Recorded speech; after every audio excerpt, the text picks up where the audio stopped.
mais comment on vote quoi? C'est un vote à main levée. Ouais, voilà. Et c'est le petit extrait.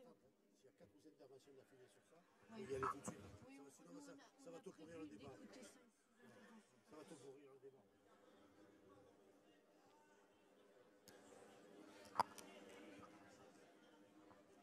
On démarre. Bon, mes camarades, je vous propose de commencer la dernière séance de notre 11e congrès fédéral. Donc, je vous rappelle pas les règles de sécurité, comme a fait Laurence ce matin, parce que comme vous savez, on revendique la réduction du temps de travail, donc ils sont en RTT. Donc, comme vous savez aussi, Air France a mis en place un plan de licenciement Perform 2020. Donc, de ce fait, nous avons dû pallier à leur absence. Donc, je vous présente votre hôtesse de cet après-midi, Christelle Domain, on peut l'applaudir, qui est de la CFR Nord-Pas-de-Calais. Et je vous présente mon steward préféré, Eric Ours, de la région Rhône-Alpes.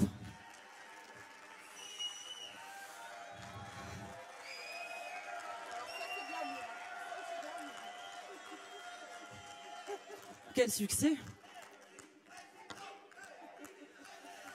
Bon, par contre, une autre information, j'ai eu au téléphone ce matin Emmanuel.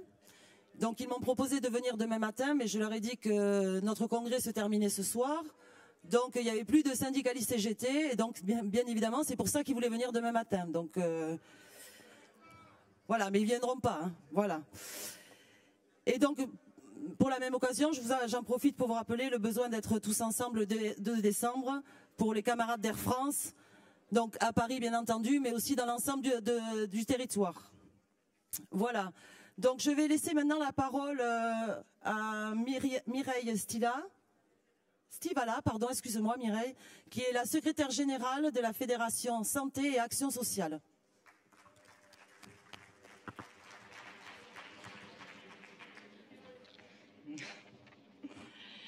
Chers et chers camarades, cher Baptiste, que je ne vois pas d'ailleurs, il est où Baptiste? Quel plaisir de me retrouver avec vous à cette dernière journée de votre 11e congrès.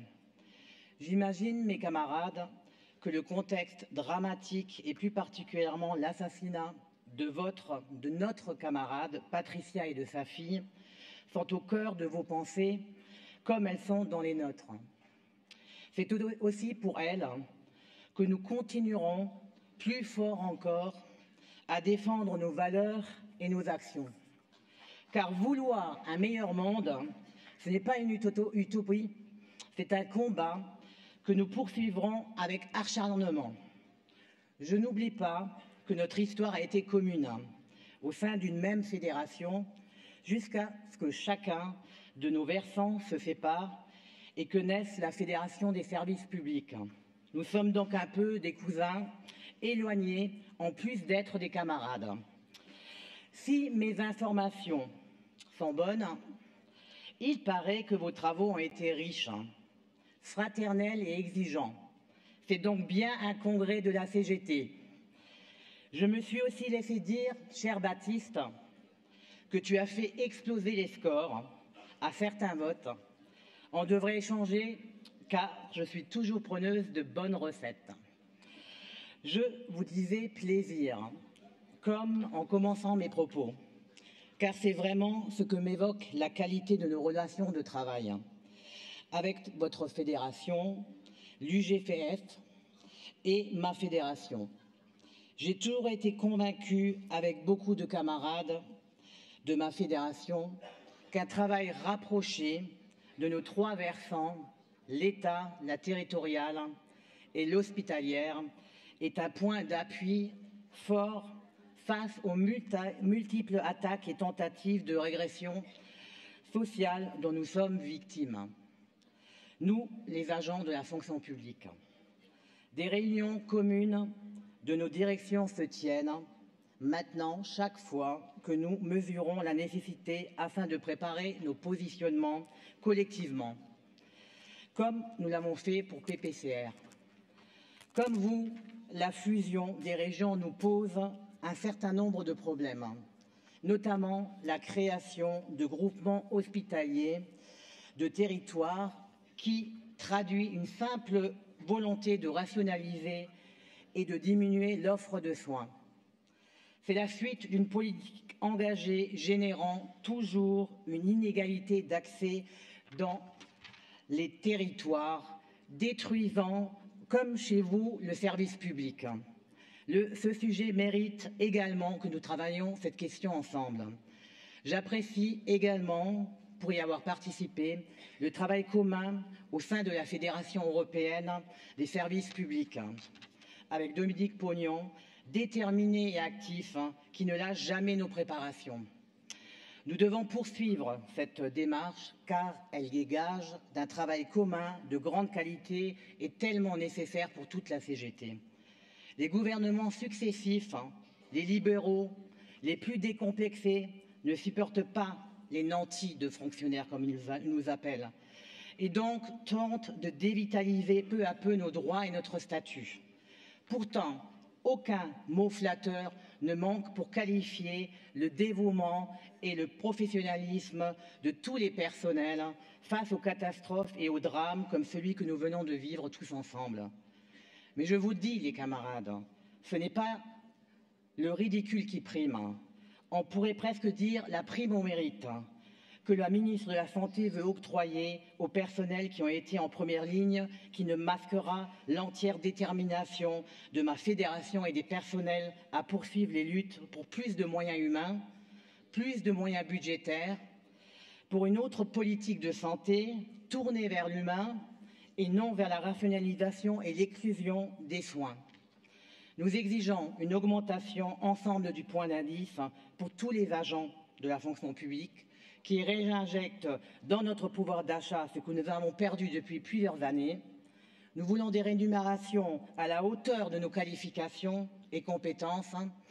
Nous voulons pas l'aumône. Nous vous remercions au nom des salariés de la clinique du Pont de Chaume de votre soutien. Ces salariés du secteur privé aujourd'hui abordent leur 36e jour de grève. Mes chers camarades,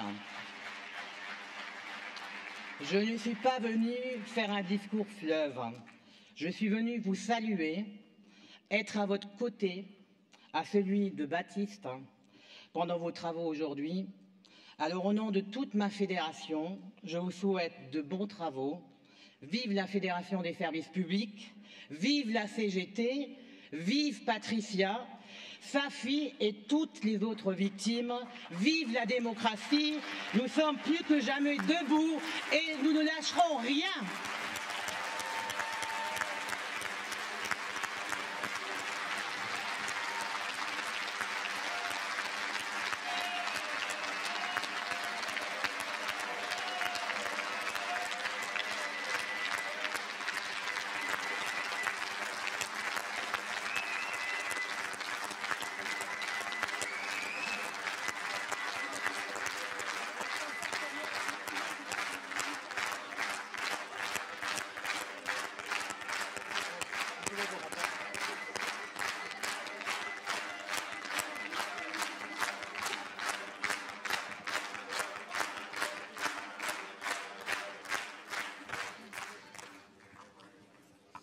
Donc merci Mireille. Donc quelle petite information, il a été demandé ce matin dans les ateliers, je vous informe que le guide de survie de management est dans vos pochettes. Voilà. L'ensemble des responsables de délégation, vous devez aller chercher un document sur les statuts, sur ce qu'on va évoquer maintenant. Donc allez-y.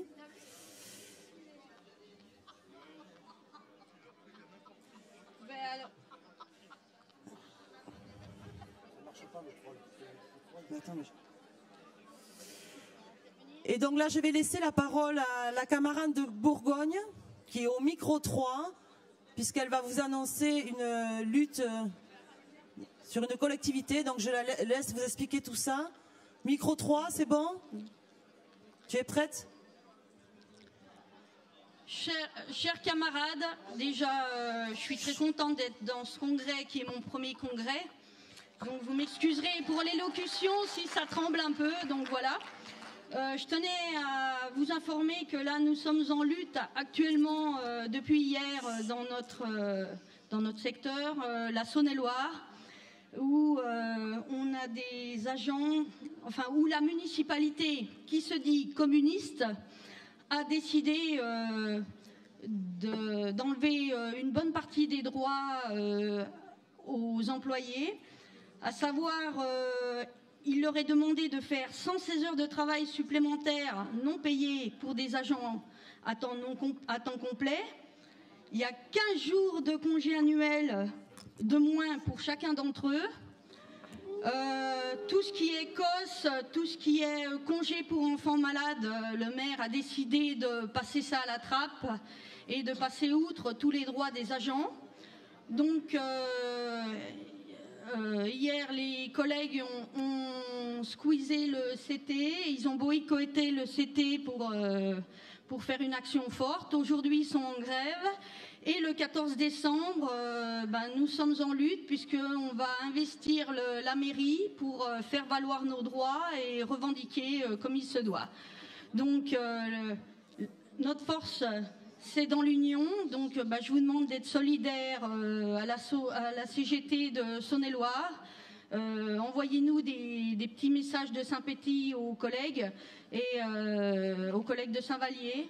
Et donc, je vous demande à tous de leur faire un petit soutien de votre part. Ce serait sympa, de toutes les fédérations qui sont là. Et puis, comme la lutte, c'est dans l'union, vive la CGT et puis soyons forts, quoi.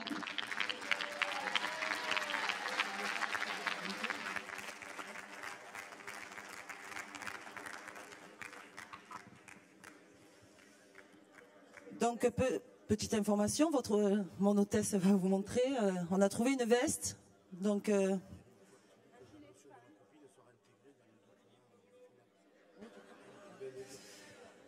la motion de la camarade de Bourgogne sera intégrée dans le document final qui vous a été présenté ce matin. Voilà. Donc maintenant, j'appelle pour la présentation des propositions de modification statutaire. Donc j'appelle Nathalie Dieudonné, Caroline Lacour, Agnès Vollet et Édouard Jacotin. Merci de les applaudir.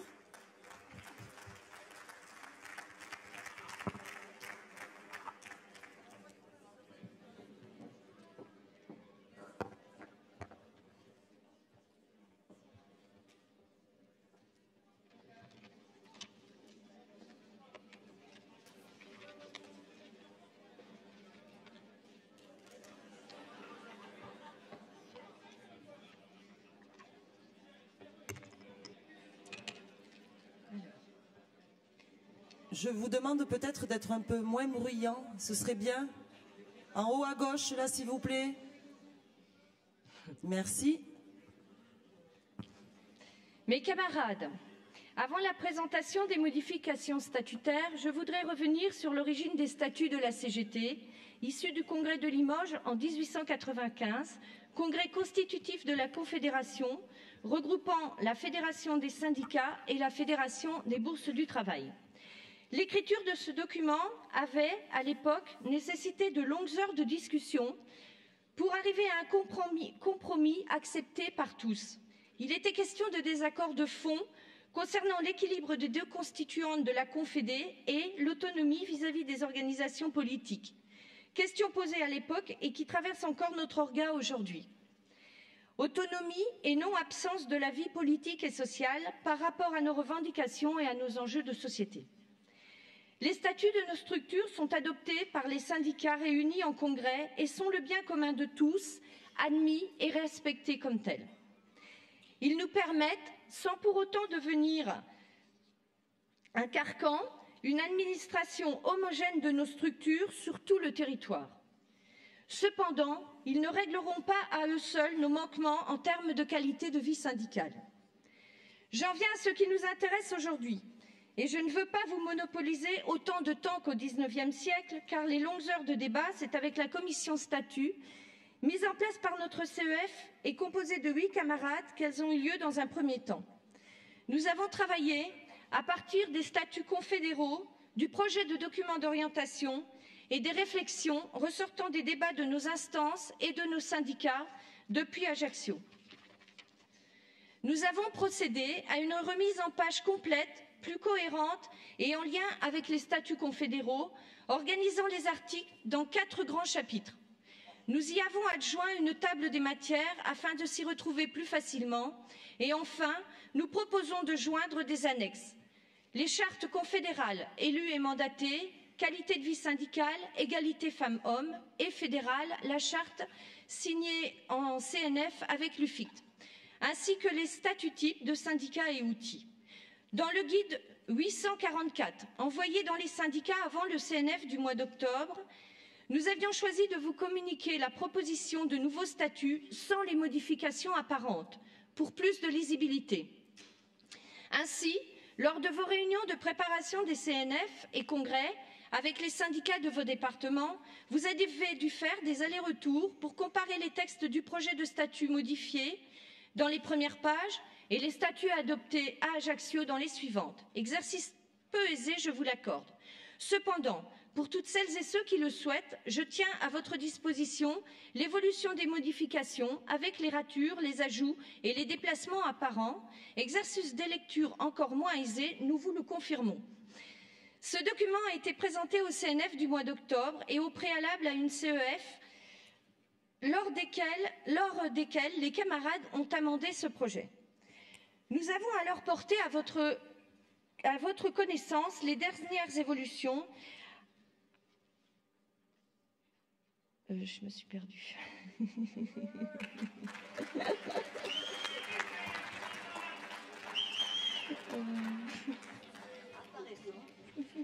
Apparaissant. D'accord. Excusez-moi, je m'étais perdue. Apparaissant dans le supplément du guide 845, celui-ci que vous avez dans vos pochettes, ce qui va vous permettre de me suivre. Votre responsable de délégation vous a remis copie des réécritures de l'article 18 et du début de l'article 11. La commission des statuts, élue par ce congrès, a également travaillé lundi soir pour relire le statut et en vérifier la cohérence, mais aussi pour décider de l'intégration ou pas des amendements reçus jusqu'à ce jour. Très peu en fait, car seuls les syndicats de Champigny, Grenoble et Langeac ont transmis leurs remarques, portant essentiellement sur les articles 2, 4 et 18. Les modifications répondent à 3 impératifs. Tout d'abord, les changements induits par les décisions du document d'orientation. Nous avons choisi, pour ce qui concerne la question de la formation syndicale, de lui attribuer un article en début de statut, article 3, afin de rendre statutaire le socle commun. Nous avons ajouté le parcours du militant, décision du 10e congrès, en article 4. Et nous avons modifié l'article 15 relatif au FNF. Ces changements sont donc effectifs puisque les décisions ont été largement adoptées par vous tous. Enfin, ensuite, les changements dus à la réglementation, ce qui est le cas pour la CFC en ce qui concerne l'article 14. Et enfin, sur plusieurs articles nécessitant des précisions ou des compléments. La nécessité de préciser le champ d'action de notre fédération dans l'article 1. Concernant notre Union fédérale des retraités, pour rappel, elle n'a pas de statut propre. Elle est pleinement intégrée dans l'activité de la fédération et l'article la concernant ne fixait pas assez son périmètre d'action, ni son fonctionnement et son articulation avec l'activité fédérale, d'où l'intérêt de développer l'article 8. Des besoins de clarification pour l'article 18, ancien 15, abordant les conflits, il a été entièrement réécrit et nous vous proposons encore des changements. Nous nous sommes appuyés sur un avis du cabinet d'avocats consulté à propos de cet article précisément et sur un amendement du syndicat de Langeac.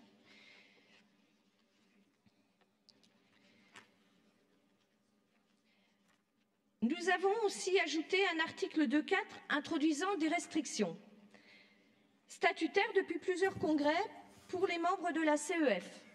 Cet article a suscité de nombreuses interventions, autant en CEF qu'en CNF, et les avis sont très partagés et peuvent être tous entendus. Nous avons 3 amendements des syndicats de Grenoble, Champigny et Langeac demandant la suppression de cet article. Leur argumentation porte sur 2 points. L'idée qu'il paraît discriminatoire d'obliger une ou un militant à choisir entre une responsabilité de dirigeant d'une structure ou d'un outil et un mandat de maire ou président d'une collectivité territoriale. Et pour Champigny et Grenoble, les camarades introduisent aussi la nécessité de débattre en interne de ce sujet avant de l'introduire dans les statuts.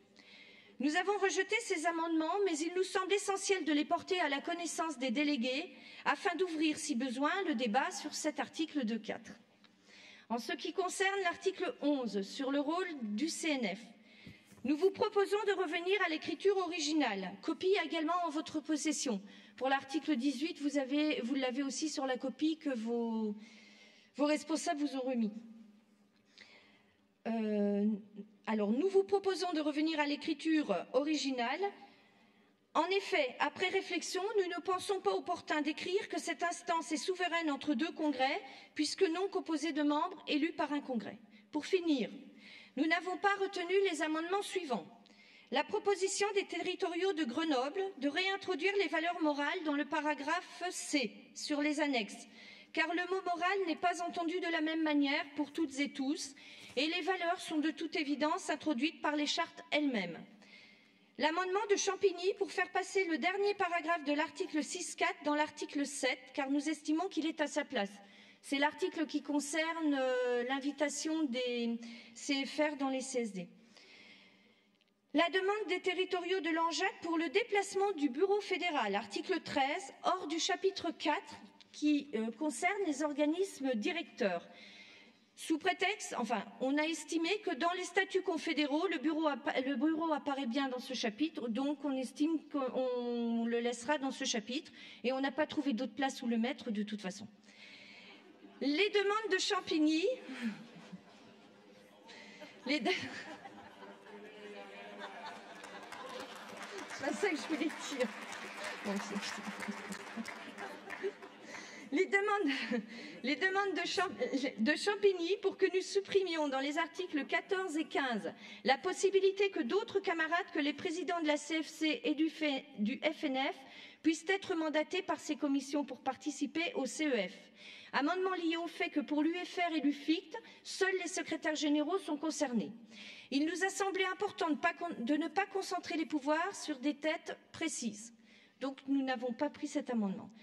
Voilà mes camarades, je laisse la place au débat et Agnès Vollet, Édouard Jacotin et Caroline Lacour répondront avec moi à vos questions et à vos demandes de toutes sortes. Merci Nathalie.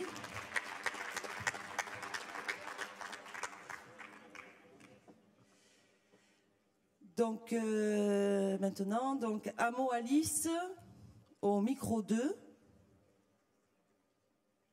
et se prépare Perron Maxime au micro 3, merci. Vas-y Alice. Ah, je peux le descendre. Bonjour. Salut. C'est mon premier congrès, je viens des Landes et je vais intervenir sur les modifications statutaires, qui est quand même le garde-fou de nos structures. En premier, il nous semble, dans les Landes, qu'il faille modifier la méthode des votes pour valider les modifications. On l'a dit, c'est vrai, on le répète en début de congrès, désolé. Pour nous, la majorité absolue est un minima pour modifier nos statuts. Nous pouvons nous référer à l'article 41 de nos statuts confédéraux, socle commun de toute la CGT. Il serait à notre avis extrêmement dangereux de conserver cette fameuse majorité relative. Nous portons donc la proposition sur le vote par mandat à la majorité relative de sortir la modification statutaire. Nous vous suggérons donc, à vous au Congrès, 2 possibilités. En premier, de le placer au point 3, modification statutaire, ou de créer un 4e point et de réécrire l'article 41 des statuts confédéraux. Cette proposition pourrait être étudiée lors du prochain congrès et je pense qu'on pourrait d'ailleurs s'en féliciter. Concernant l'article 2.4, cumuler une première responsabilité syndicale tout en étant représentant des employeurs au centre de gestion est pour nous vraiment incompatible. Bonne journée.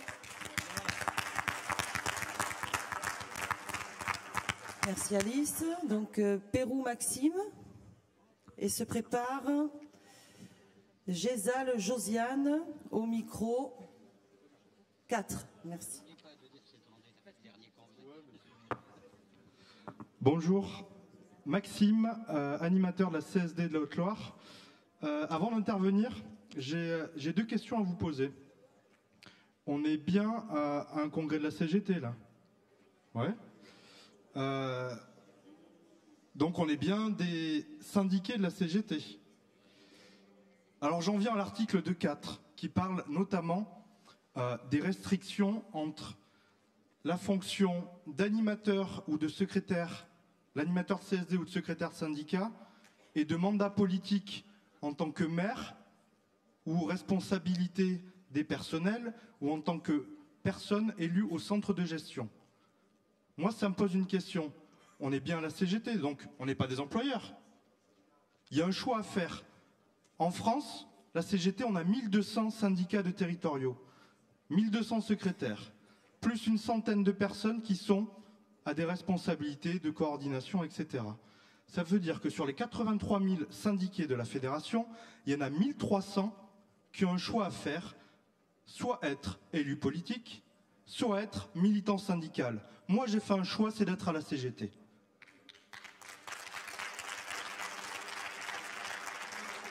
Deuxième point, et là ça nous touche concrètement au niveau de la Haute-Loire, et c'est la quasi-unanimité des syndicats de la Haute-Loire qui portent ce projet, on allait plus loin. Nous, on allait plus loin que la proposition, mais on trouve le compromis déjà. Ce qui est écrit aujourd'hui, c'est un premier pas. Pourquoi on allait plus loin? Parce que les lundis et les mardis, on avait des militants CGT qui faisaient des formations en disant « les patrons, on va leur péter la gueule. Les patrons, c'est des escrocs. Les patrons, c'est des voyous. » Le mercredi, ils étaient à l'UD. Et le jeudi, ils étaient en instance paritaire en train de casser la gueule aux salariés.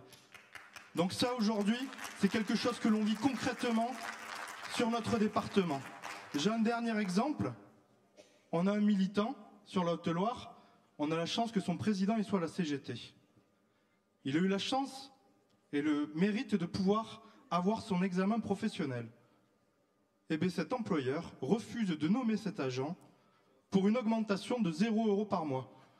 Et alors là, ça nous pose réellement un souci de cohérence à la CGT. Depuis le début de la semaine, on parle de lutte. On parle d'avancer, de combattre. Est-ce qu'aujourd'hui, il est possible de combattre quand on est employeur et quand on est à la CGT? Je vous pose la question. En tout cas, nous, en Haute-Loire, c'est très clair. On est militant, on n'est pas employeur.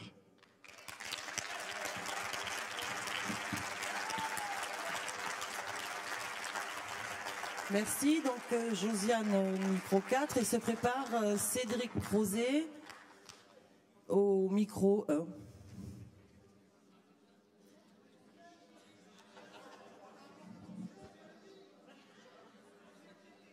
C'est bon? Bonjour. Donc sur l'article 2.4, deux syndicats de l'Isère ont émis des objections.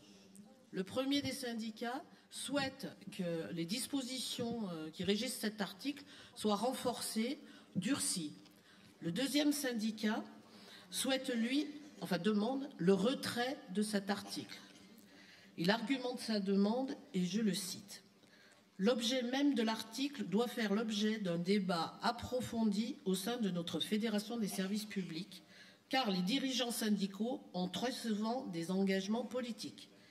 Tant que le mandat politique électif et une responsabilité de dirigeant syndical portent sur les valeurs de la Fédération des services publics CGT et ne sont pas contradictoires, comme par exemple l'extrême droite CGT, il n'a pas lieu de priver la CGT de militants.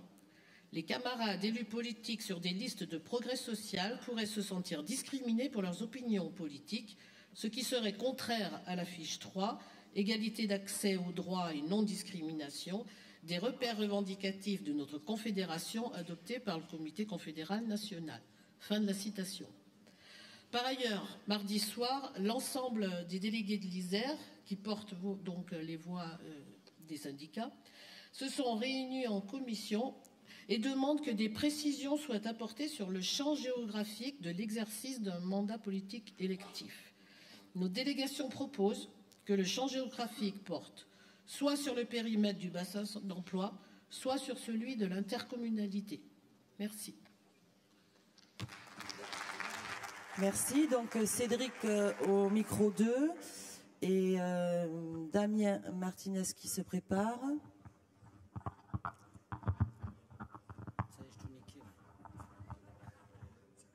Je fous le bordel, j'ai niqué le micro.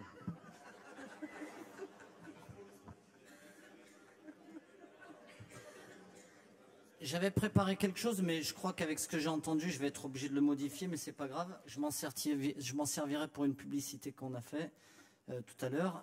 Cédric Crozet, 42 dans la Loire.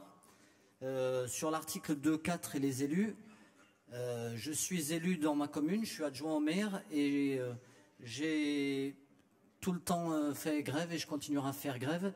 Et même si un jour vous voulez plus de moi à la CGT, je continuerai à faire ma grève tout seul dans mon coin.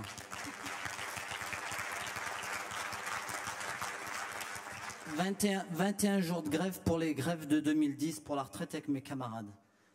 J'ai bien entendu ce qu'avaient dit les camarades de Poitiers, qu'il y a des communes de gauche, de droite et de droite.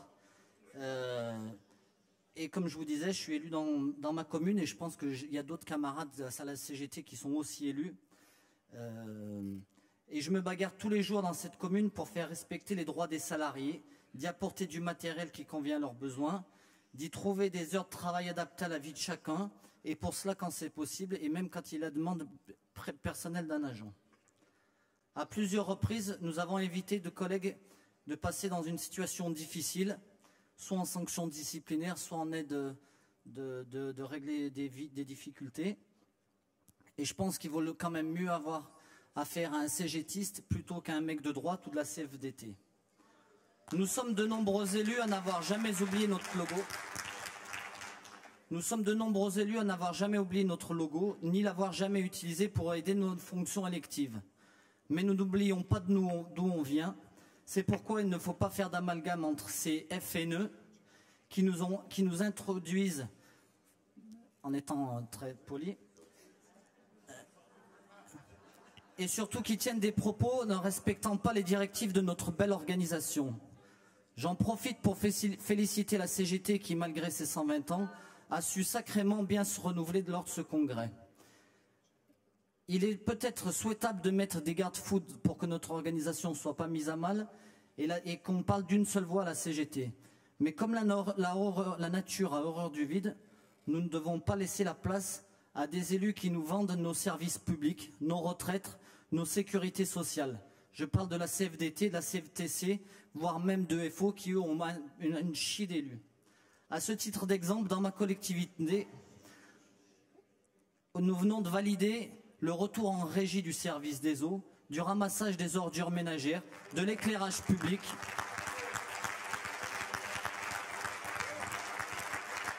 Vite, j'ai plus de temps. Nous sommes aussi la première commune de mon département à avoir accueilli des familles de Syriens et à trouver des hébergements municipaux pour les sans-papiers. Merci Cédric. Donc Damien, donc au micro 4, merci, et se prépare, alors désolé pour la prononciation, Bernard Lucchiti. Oui, donc moi je voulais intervenir puisque on a des règles de vie à la CGT, sont portées par les statuts, on a beaucoup débattu dans le congrès des problèmes de mutualisation qu'on pouvait rencontrer dans les coordinations syndicales départementales. Il n'y a pas que ces problèmes-là d'ailleurs, il y a aussi des problèmes de fusion de listes également lors des élections avec d'autres forces syndicales. Je pense que par rapport à la mutualisation, on n'a pas l'outil pour contraindre un syndicat à mutualiser s'il n'a pas envie de le faire. Sauf qu'on a des règles de vie.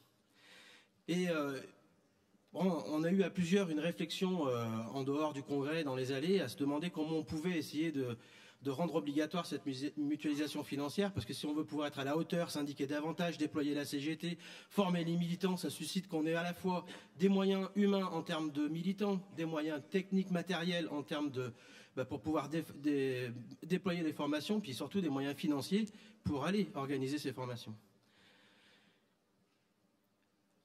Donc, à plusieurs, on s'est dit, pourquoi on ne pourrait pas, dans un premier temps, intervenir dans le syndicat, en réunissant l'ensemble des syndiqués de ce syndicat-là, en demandant aux référents du FNF qui portent, justement, dans le cadre de la demande FNF sur le plan de déploiement, qui doit aussi faire attention à la mutualisation des syndicats, mais aussi aux coopérants fédéraux, si la prochaine direction fédérale, elle assigne de nouveau des coopérants fédéraux pour aller se déplacer dans les départements pour faire respecter les règles de vie ou impulser l'actualité revendicative et décisions prises en congrès, et aussi le coordinateur régional, puisque lui aussi c'est le référent de notre fédération sur le territoire régional.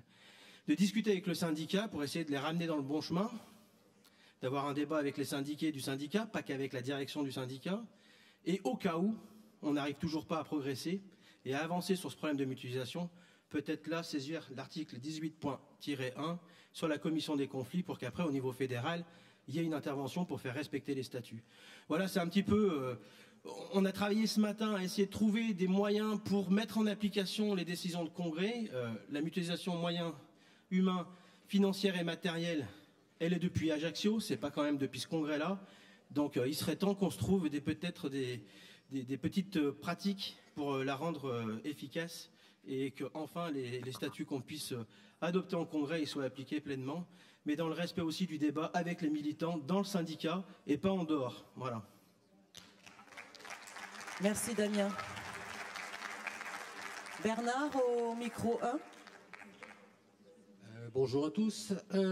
C'est bien tout ce que viennent de dire les camarades, sauf qu'on a un petit problème. C'est nous, on en a parlé déjà, c'est l'article 21, le dernier article, qui dit tout simplement, parce que c'est bien de discuter de tous les articles, mais si on sort du Congrès sans avoir de statut, je trouve on trouve, en tout cas CSD 06, excusez-moi, qu'on trouve qu'il y a un petit souci. Il est dit, les présents statuts adoptés lors du congrès constitutif de mars 1979, modifiés au premier congrès, je vous laisse passer tous les divers congrès, entrent en vigueur dès leur adoption. Ils annulent les précédents, se substituent à eux. Sauf qu'on oublie de dire que ceux qui vont être votés prennent effet. Donc soit on prend la formulation tout simplement confédérale, qui est simple, qui dit que ça annule les divers congrès, les statuts des autres congrès sont annulés et ceux qui ont été votés cette fois-ci deviennent les statuts de la Fédé. Sinon, on sort du congrès, on n'a pas de statut.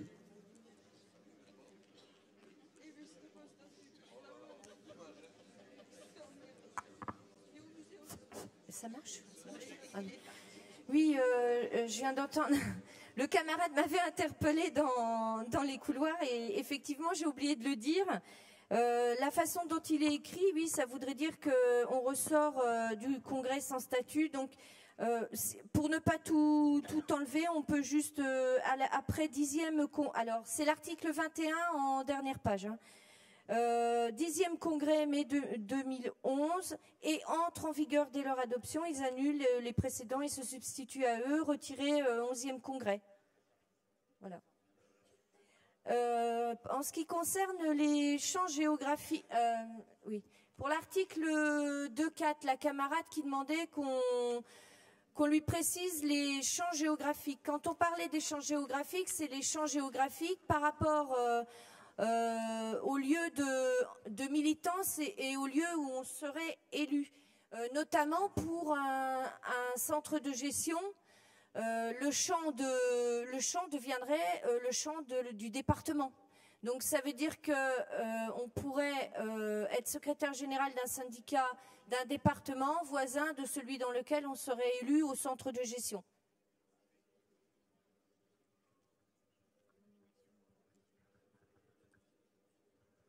Peut-être pour préciser un petit peu la notion de mandat électif, il est associé aussi à la notion de pouvoir de nomination ou de révocation. C'est peut-être important de s'y référer. C'est peut-être un petit peu plus restrictif dans la restriction.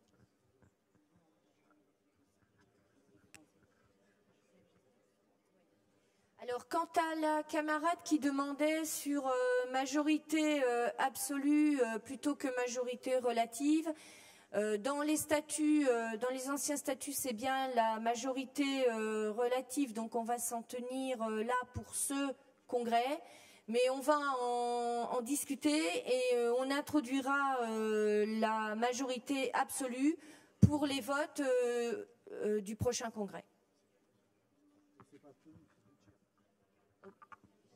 Oui, ou 2/3 de la majorité relative. C'est bon, Nathalie? Oh, oui, je pense que c'est bon. Donc, j'ai plus d'intervention. Donc, ce que je vous propose, regarde des interventions sur l'article 2.4. Donc, on va procéder, si vous en êtes d'accord, à un vote différencié. C'est-à-dire, on va proposer un vote sur l'article 2.4 à 2/3.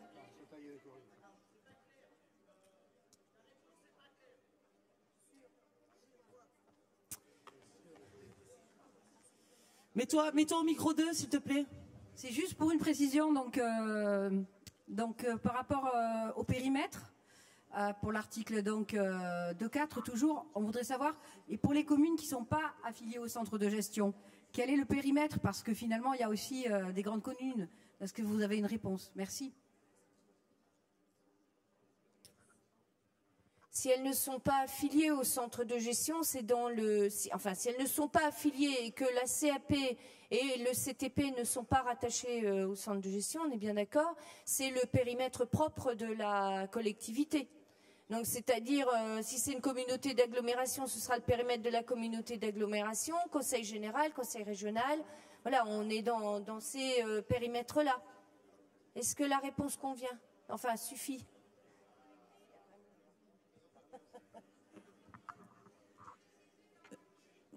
S'il vous plaît. Donc je repropose, donc si vous en êtes d'accord, on peut faire un vote à main levée. Il y a encore des interventions? Alors vas-y. Parce que moi j'ai plus d'interventions demandées à la tribune. Hein. Donc vas-y, Fanou au micro 4 s'il vous plaît. Oui, j'aurais voulu juste une précision sur le périmètre parce que je suis assez interrogative. Si j'ai bien compris, et vous allez me le préciser, hein, si j'ai bien compris, on ne peut pas avoir un mandat syndical et un mandat politique dans un périmètre donné. Mais on peut avoir un mandat politique en étant syndicaliste dans le périmètre d'à côté. Je suis interrogative. Je ne vois pas ce que ça change par rapport aux remarques qui ont été faites.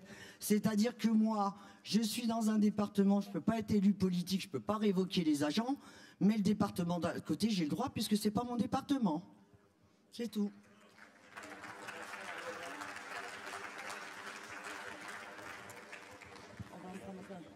On a plusieurs interventions. Non, c'est pas, ça n'a rien à voir. Bon, donc la camarade aux deux... Vas-y. Oui, en fait, je suis d'accord avec les propos qui ont été dits par la camarade juste avant. Par contre, ce qu'il faudrait, c'est qu'avant qu'on passe au vote, on veut que vous nous rédigiez, réexpliquiez exactement les demandes de changement qu'on vous fait. Parce que là, les réponses que vous nous donnez, c'est tout et son contraire. On a du mal à comprendre, en fait. Donc, reformulez les choses et après, on pourra passer au vote.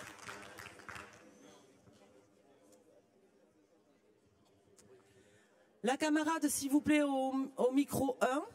Alors, par contre, je vous demande, c'est un peu le brouhaha là, surtout que c'est un peu compliqué là. S'il vous plaît, on écoute la camarade au micro 1. On s'écoute, merci, vas-y. Donc, Véronique, délégation Bretagne. Donc, donc par rapport à l'article 2.4, là, je ne vois pas pourquoi on précise dans un centre de gestion. Pourquoi on ne précise pas tout simplement dans l'établissement ou dans la collectivité? C'est trop restrictif le centre de gestion. Si on a à dire ça, il faut élargir aux collectivités. Donc je pense que l'article mérite d'être modifié.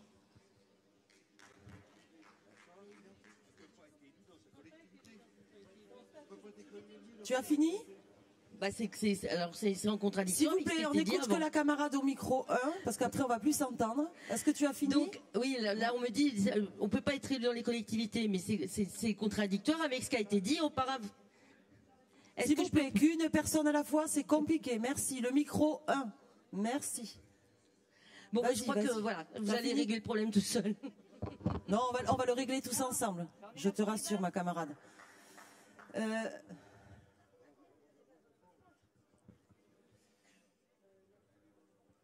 Il y a encore une intervention? Excusez-moi, mais oui. C'est plus simple avec les petits papiers remplis en avance. Donc là, je vous vois pas forcément tous et on a les lumières, alors c'est un peu plus compliqué. Merci. Donc micro 4, s'il vous plaît. Attends, parce que tu sais qu'il y a les caméramans qu'il faut qu'ils suivent. Et les caméras sont lourdes. Merci pour eux. Ouais, excuse-moi, camarade. Didier Louvet de Roubaix. Moi, je pense que dans ce débat, on confond vitesse et précipitation. On renvoie à un débat plus tard sur effectivement la possibilité d'avoir des mandats électifs, de révocation, d'embauche et autres, et le mandat syndical. Si on renvoie à un débat plus tard, c'est-à-dire que les amendements doivent être retenus et que le texte en l'état ne peut pas être retenu, on a les CNF qui sont l'organe intermédiaire entre deux congrès, on doit donner tous les éléments de compréhension aux camarades pour pouvoir se prononcer. Moi, je suis quand même assez atterré. Ça fait un moment donné à la CGT, je pense qu'on va vers la pensée unique. Il y a des camarades, oui, qui ont quelquefois des positions qui sont contraires à nos intérêts. Oui. Eh bien, il faut qu'on fasse laver notre linge sale en famille et il faut arrêter les interdits. Ça, c'est du sarkozysme. Dès qu'il y a un truc qui ne va pas, on l'interdit à tout le monde. Et il y en a marre. À la CGT, on doit être capable de se parler, on doit être capable de régler un certain nombre de situations, on doit être capable de faire confiance à des camarades qui sont honnêtes. Et on va interdire à tous les camarades honnêtes de pouvoir se positionner, y compris que je rappelle que la révocation, c'est les conseils de discipline. Et donc derrière, il y a un camarade qui l'a très bien dit, on n'aura plus devant nous que des maires et des élus du MEDEF, de la CFDT et de FO, et on n'aura plus un camarade qui pourra défendre la CGT. Eh bien moi, ça me pose un problème. L'indépendance du syndicat, c'est aussi l'indépendance politique, et ce débat doit être renvoyé à un CNF, et il ne peut pas être tranché aujourd'hui. Merci Didier. Donc ce que je vous propose, s'il n'y a plus d'intervention... Alors par contre... attendez, il y a d'abord des interventions écrites. Donc on prend en priorité les camarades qui prennent la peine d'écrire les interventions. Merci. Donc, Maxime, au micro 3, il me semble, Pérou. 2, pardon. Excusez-moi, je ne te vois pas. Je suis pas loin. Mais tu as changé de place. J'en reviens sur le texte là. Là, vous mélangez, on mélange là. On ne parle pas de militants là. On parle de responsables syndicaux. On parle de 1300 personnes. Ça veut dire que sur les 3 prochaines années, j'ai fait le choix d'être militant CGT. Dans 3 ans, je suis en cours de mandat. Ça fait 2 fois. Tu as peut-être raison. Mais on a la question à se poser. Dans 3 ans, si je veux faire de la politique, j'irai faire de la politique. Il n'y a pas de problème. Mais aujourd'hui, je suis bien à la CGT, je suis pas au congrès du MEDEF, et mes problématiques, c'est bien celles des agents et non pas celles des employeurs. Donc mon choix en tant qu'animateur de CSD, c'est bien de m'occuper des problématiques des agents. Le texte, je crois qu'il est justement pas très restrictif, qu'il est assez ouvert et qui porte justement la possibilité d'avoir un débat derrière via les CNF. Mais je pense qu'il faut prendre rapidement une position là-dessus, parce qu'aujourd'hui, cette position, ça nous met à mal dans nos syndicats, dans nos territoires, avec des militants, donc là on ne parle pas forcément de responsables syndicats, qui sont en train de siéger et de couper les têtes à nos copains. On vous parle d'exemples de commissions de réforme où on a des copains qui partent avec que dalle à la retraite parce qu'on a des militants CGT qui votent avec le patron, et on vous le dit, on a les boules et les agents, ils sont en morceaux. Merci. Est-ce qu'il y a des demandes d'intervention écrites, s'il vous plaît? Oui, alors.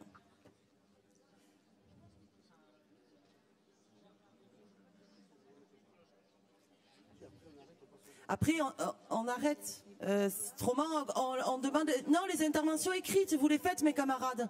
On fait comme toutes les séances. Moi, il n'y a pas de souci. Tout le monde peut intervenir, mais tout le monde fait comme tout le monde. Vous allez à la table vous inscrire.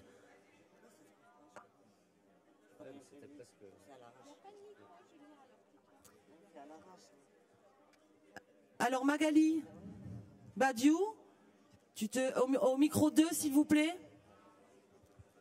Merci.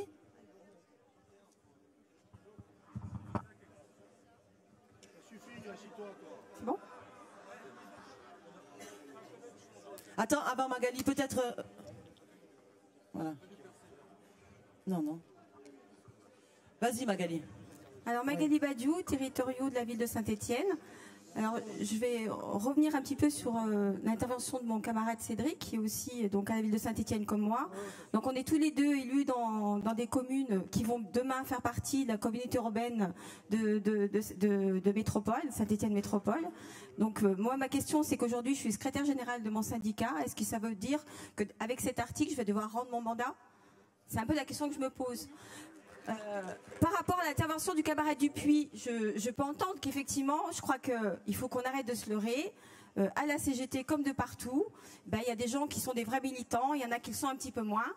Et peut-être que le problème, c'est pas d'interdire à des représentants, enfin des militants CGT d'avoir des mandats politiques, c'est peut-être de régler les problèmes là où ils existent. Et peut-être qu'effectivement, le camarade, si on peut dire, dont parlait le copain de la Haute-Loire, c'est peut-être qu'il n'a rien à faire à la CGT, tout simplement. Hein.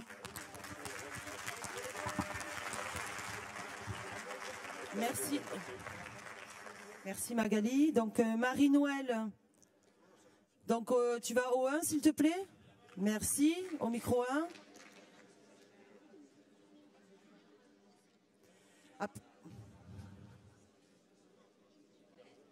Non, mes camarades, je voulais juste profiter de ce petit moment pour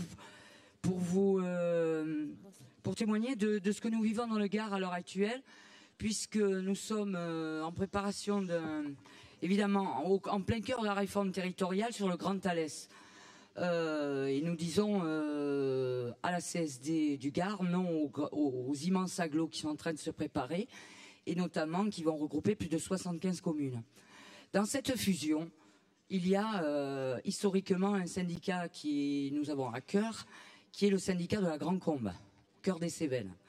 Cela fait plus de 20 ans que des problèmes, parce que, oui, comme l'ont dit les camarades, on est dans la société, on a des mandats politiques, on est à la CGT, etc. Bon, dernièrement, on est en train de le vivre, nous, ce problème-là. Moi, sur la base des statuts de la fédération, on a un gros problème, puisqu'on a un syndicat qui nous dit, nous, on va aller à la Grande Combe, et qui manipule par derrière le syndicat, etc. Et ça fout du bins, quoi, sur le territoire.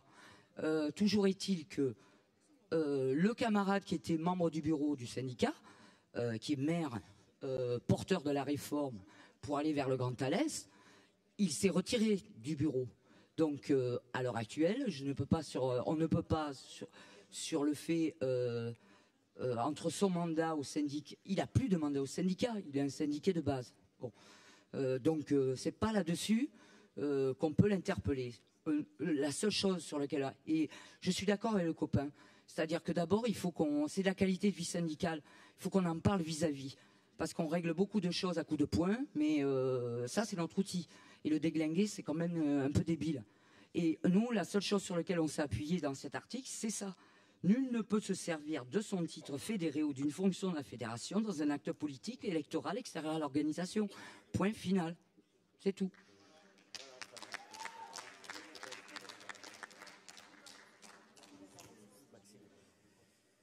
Merci. Donc, Fred Boudig au micro 2, s'il te plaît. Juste une chose sur les statuts et sur le déroulement du congrès. Déjà, moi je me félicite que là, cet après-midi, les débats, ils portent sur les statuts. Ça aurait été bien que depuis 3 jours on ait ça, et qu'on ait ça aussi sur les orientations de la fédération. Première chose. Aux camarades qui souhaiteraient prendre leur temps, on est en congrès, on a eu les statuts, on a eu à étudier ça comme les documents d'orientation. Le débat y porte dessus, chacun apporte ses positions, son argumentation, après on vote. Là, je suis satisfait des échanges qu'on a. On ne peut pas sortir du congrès en n'ayant pas voté, quoi. Ça, c'est ce que j'ai cru entendre. On ne peut pas attendre les CNF, à mon avis. Hein. Les congrès, c'est tous les 4 ans maintenant. Hein. Enfin, ce sera tous les 4 ans. Donc là, maintenant, il faut y aller. Voilà. Et continuons le débat. Et si on ne prend d'autres interventions, parce que je crois que ça va... Sinon, ça va mal se passer aussi. Merci Frédéric. Donc, j'allais le proposer justement. On va arrêter les interventions parce que les interventions portent sur l'article 2.4. Donc, je vous ai fait... Excusez-moi, j'aimerais bien qu'on m'écoute. Merci. Donc, on a fait une proposition sur l'article 2.4 où on le met au vote, à main levée,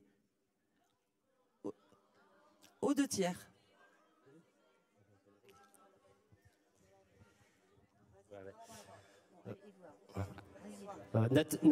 Nathalie l'avait dit en préambule, même nous, dans les commissions, et quand on a préparé justement cet article, on voulait justement susciter le débat. On le voit, c'est un débat contradictoire. Il y en a qui sont pour, il y en a qui sont contre. On s'est même posé lundi la question en commission de savoir si on n'allait pas retirer justement la deuxième partie de l'article et la mettre en débat pendant les 4 ans à venir pour la reproposer peut-être amendée dans 4 ans au prochain congrès. Mes camarades, le vote là aujourd'hui à main levée, il n'y a pas de triche ou il y a rien du tout. C'est justement, ça va permettre de voir si cet article, effectivement, il est rejeté par l'ensemble du congrès. Donc si rejeté ou pas. Non, c'est pas ça, Valérie, c'est pas ça.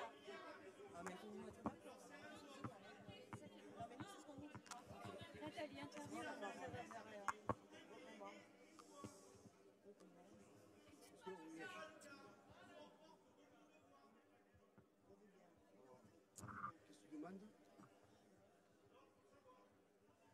Camarades, en réalité... Donc, oui, je sais pas. Alors, en réalité, l'article 2.4, il se divise en 2 morceaux. 1, nul ne peut se servir de son titre, je ne vais pas vous le relire, mais de fédérer pour... Alors, attendez, je reprends. On aurait pu le lire à Nathalie. Je vais le lire, Nathalie. Vous l'avez sous les yeux, donc... Nathalie, je le lis rapidement. Nul ne peut se servir de son titre de fédéré ou d'une fonction de la fédération dans un acte politique ou électoral extérieur à l'organisation. Celui-ci, c'est la première partie qui existait déjà pour les membres de la CE fédérale. Ensuite, il y a la deuxième partie qui a été ajoutée et là, c'est la partie qui amène les discussions. Donc, dans tous les cas, ce qu'on peut vous proposer, on pense que là, il y a besoin d'avoir un débat plus approfondi, mais dans les syndicats, parce qu'il faut vraiment en rediscuter dans les syndicats, en rediscuter au CNF à travers les CSD. En fait, on vous propose que 2 choses. Soit on supprime la deuxième partie de l'article, c'est-à-dire le 2.4, on ne lui laisse que la partie que je viens de vous lire, soit on vote l'article tel qu'il est. Donc, c'est ce qu'on vous propose. Parce que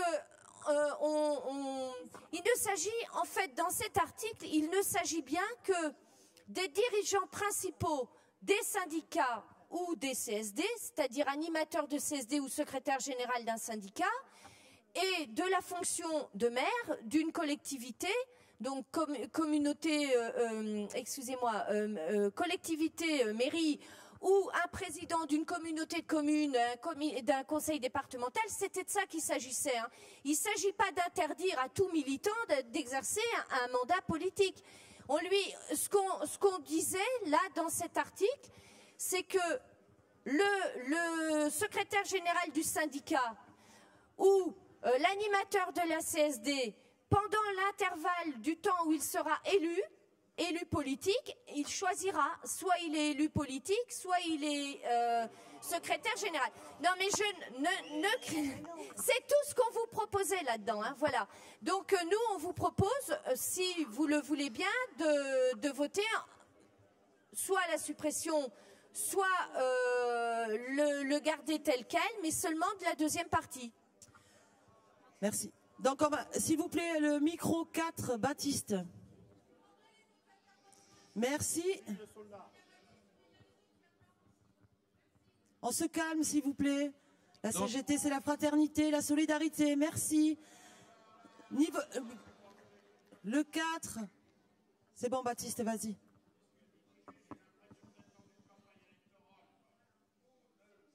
Mes camarades, on laisse parler Baptiste, s'il vous plaît, s'il vous plaît, on se calme.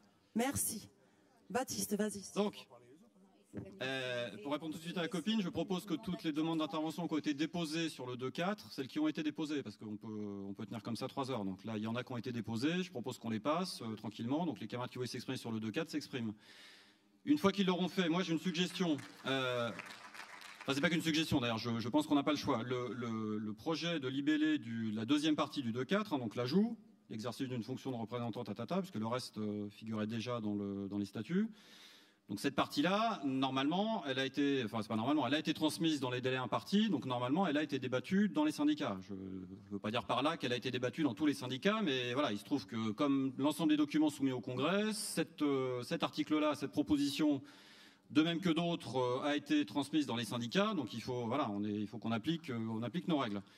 Cela étant dit, cet article et cet ajout n'ont de sens que s'ils rassemblent largement et qu'ils sont portés largement. C'est pour ça qu'il a été proposé très vite que cette disposition ne puisse être retenue et maintenue dans le projet qui va être ensuite soumis à un vote global.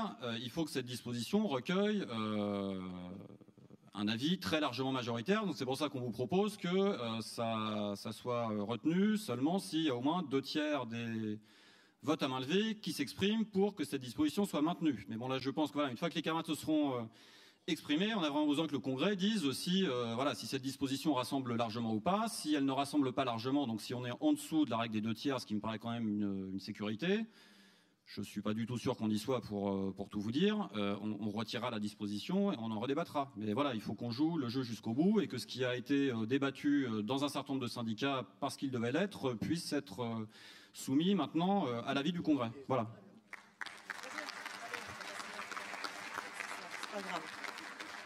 Merci. Donc, parlons, Brigitte.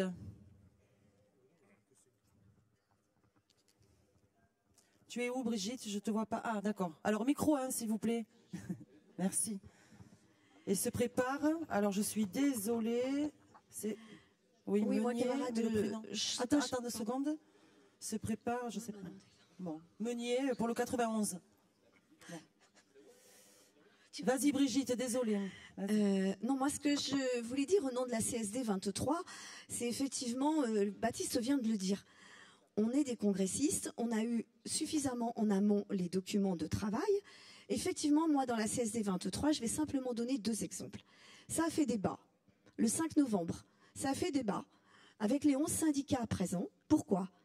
Parce que nous avons à l'intérieur 2 secrétaires de syndicats. Alors certes, les camarades, la Creuse, elle est toute petite, mais je souhaite quand même que ça soit entendu. On a 2 camarades qui sont secrétaires de syndicats, qui par ailleurs sont élus.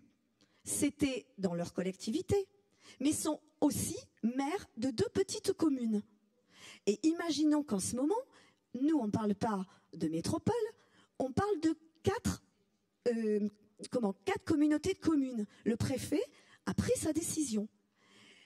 Et dans la composition de la commission, c'est très bien que les 2 camarades secrétaires du syndicat élus, individuellement, elles s'inscrivent dans cette commission. Ce qui me gêne plus, c'est qu'aujourd'hui, on s'interroge parce que dans le vote autour de la table, elles ont voté, ce n'est que l'exemple de la Creuse, mais je pense que ça se retrouve ailleurs. Elles ont voté effectivement la répartition sur les 4 Comcom. Qu'est-ce qu'on fait à la CGT? Est-ce qu'on peut avoir un jour une position d'employeur, une position de politique, une position de défenseur des agents. Et ça pose beaucoup d'interrogations, peut-être dans notre petit département, mais je suis sûre que nous ne sommes pas si isolés, les camarades, et qu'il va bien falloir qu'à un moment, on choisisse. Et ce qui n'empêche pas que les camarades peuvent être investis politiquement. De toute façon, ce n'est pas interdit, mais avec des responsabilités. À notre sens, à la CSD 23, on a dit on validera l'article 2.4 parce que c'est après la vie syndicale au quotidien. Merci. Merci Brigitte. Alors, Meunier pour le 91. Alors, micro 3, s'il vous plaît. Merci. Et se prépare Julien. Donc, au micro 4. Merci. Bon, du coup, ça va être rapide parce que finalement, je pense que la position de Baptiste, elle se tient, même si à la base, je voulais qu'on modifie l'article 2.4. Finalement, je pense que comme normalement les statuts ils ont été présentés au syndicat, je pense que le fait de voter dessus, quitte à ce qu'ils soient rejetés, c'est peut-être la meilleure solution. Ceci dit, je pense quand même que on ne devrait pas cumuler un mandat politique et un mandat de direction dans les syndicats. C'est-à-dire qu'on peut être élu et en même temps être dans un syndicat sans pour autant avoir de mandat de direction dans le syndicat. Je suis persuadé qu'il y a des gens, pour remplacer ceux qui ont des mandats politiques au sein des syndicats, qui peuvent tenir cette direction du syndicat, le temps que la personne qui a le mandat politique termine son mandat, et ensuite on pourra parler de renouvellement des mandats au niveau du syndicat. Voilà. Et juste pour terminer, du coup, j'allais proposer à la base, mais bon voilà, j'allais proposer quand même à la base qu'on modifie l'article en disant simplement ça. Et pour une fois, je me retrouve avec Fanou. Bisous Fanou. Merci. Donc Julien, il se prépare Antonio. Les camarades. Moi, j'ai apprécié l'intervention de Baptiste. Pourquoi? Parce micro que... 4, excusez-moi. Attends, Julien. Bon, c'est pas grave. Hein, si non, mais cours. Bah oui, bah si, pour le camarade qui porte la caméra. Merci. Si je suis pas filmé pour une fois, c'est pas. Vous m'avez déjà assez vu. Hein. Oui. Voilà. On t'a reconnu. C'est ça, on est d'accord. Bon. Non, mais voilà, on est sur des débats, compliqués. C'est pas sur des. Enfin, faut qu'on puisse les mener tranquillement. Il faut qu'on fasse quelque chose qui nous rassemble. Moi, l'intervention de Baptiste, elle m'allait parce que c'est pas la question d'esquiver une question, mais c'est que faut pas qu'on sorte de là avec une organisation plus divisée qu'elle est rentrée. Et moi, je sens que dans le débat, enfin, la proposition de dire sur les 2/3, ça me va bien parce que si c'est majoritaire, très largement porté par notre congrès, ok, ça va. Mais par contre, faisons gaffe parce que moi j'ai connu, je vais vous donner un exemple puisqu'on fonctionne aussi un peu par des exemples marquants. Moi j'ai connu des fois des encadrants qui étaient à la CGT et qui se comportaient complètement contrairement à nos valeurs. Et moi j'ai jamais entendu personne dans la fédération dire ah bah du coup on va plus syndiquer tous les cadres. Au contraire on essaye de les avoir avec nous. Écoutez, j'ai l'impression qu'il y a quelques similitudes dans ce débat. J'ai l'impression qu'il y a quelques similitudes. Et qu'est-ce qu'on a fait dans ce cas-là pour régler nos problématiques ou nos fonctionnements internes? On a fait une charte qu'on essaie de respecter entre les syndicats UFICT et les syndicats de base pour travailler mieux ensemble. Et moi, je pense qu'aujourd'hui, au vu de notre débat, les conditions ne sont pas réunies pour avoir un vote qui exclut une partie de nos camarades, tous nos camarades. Et attendez, je vais aller un peu plus loin. On dit... Il ne faut pas qu'il soit secrétaire général. Mais à la CGT, celui qui commande, c'est pas le secrétaire général seul, c'est la CE. Donc ça veut dire que le camarade, il pourra pas être non plus membre de la CE, membre des organes dirigeantes. Mais on va vider notre syndicat de sa substance militante, là, les camarades. Vous savez combien on a des camarades qui sont en responsabilité politique? Et pourquoi est-ce que ça s'appliquerait qu'à un parti et pas à un autre, etc. Enfin, je veux dire, moi, il y a aussi les camarades qui font de la politique, qui vous disent pas dans quel parti ils sont, mais qui règlent les histoires politiques dans le syndicat sans être élus. Ça aussi, ça existe. Et ils sont pas en gestion, mais pourtant, ils paralysent aussi notre activité. Alors attention, c'est un terrain épineux. Je dis juste qu'on n'est pas les conditions réunies pour le voter aujourd'hui de cette manière aussi forte. Alors, enlevons-le de nos statuts, travaillons une belle charte en CNF qui nous rassemble, et ça sera aussi efficace, et ça sera surtout plus rassembleur. Donc, Antonio. Donc au micro 4, reste au micro 4. Merci. Et après se prépare Claudine qui sera au micro 2. Merci. Bonjour à tous. je pense que la CGT est contre le cumul des mandats, même au sein de la CGT, c'est-à-dire qu'on fasse plusieurs choses. Le but, c'est de partager les tâches pour être efficace. Par contre, s'il y a des cas de figure où on a des mandatés qui sont élus, la problématique, c'est pas qu'ils soient élus. La problématique, c'est s'il fait des choses à l'encontre de nos valeurs. Elle est là, la problématique. Et il y a des élus en CHSCT, par exemple, moi je siège en CT, je fais des conneries. Des fois, je fais des choses qui vont à l'encontre de la CGT parce que manque de formation, manque de connaissances, etc. Elle est là, c'est ça qui est grave. C'est que même en tant qu'élu CGT, je fais des bêtises. Donc, la problématique, c'est ça qui est grave, c'est de faire des conneries. C'est pas d'être élu. Au contraire, je préfère avoir un élu maire CGTiste qu'un élu maire du Front National ou d'un autre parti. Donc certes, oui, c'est pas idéal d'avoir un cumul de mandats, mais l'interdire, je pense que c'est totalement contre. Merci. Donc, Claudine, au micro 2. Merci. Je voulais déjà intervenir pour remercier Baptiste de nous avoir donné la parole et d'avoir fait son intervention parce qu'elle était nécessaire en tant que secrétaire général sortant. Je voulais intervenir aussi parce qu'on était un peu tous fatigués finalement. On est là aussi pour ça, c'est pour débattre et c'est ce qui fait la force de la CGT et je suis contente qu'on ait amené ce débat. Il est vrai que théoriquement ces débats, et on ne va pas se leurrer camarades quand même, ces débats se sont faits dans nos syndicats, mais pas sur tous les articles forcément aussi pointus. Et s'il y a des problématiques qui n'intéressent peut-être pas forcément nos syndiqués lambda, il faut se le dire aujourd'hui. Et deuxièmement, moi je suis très à l'aise. Je me refuse à adhérer à tout parti politique parce que j'estime qu'être syndiqué, c'est être syndiqué. Mais camarades, combien dans la salle, et le copain l'a dit, combien dans la salle sont dans un parti politique et militent et ont les idées CGT via leur parti politique aussi. Donc par rapport à cette problématique, moi c'est simple, moi c'est être syndiqué et basta. Mais ça ne s'arrête pas là notre vie. Il y en a d'autres qui sont dans des associations à but humanitaire, à but aussi social vis-à-vis des usagers. La politique, oui, on ne va pas se leurrer, à la CGT, ce n'est pas une forme de politique que l'on fait. Après, là, on ne va pas se leurrer non plus. Si c'est pour faire la cabale sur un cas ou deux cas qui a été vécu nationalement sur notre territoire, pourquoi on ne règle pas ce cas et plutôt que de mettre un article qui va imputer toute la CGT et tous les camarades qui sont ici?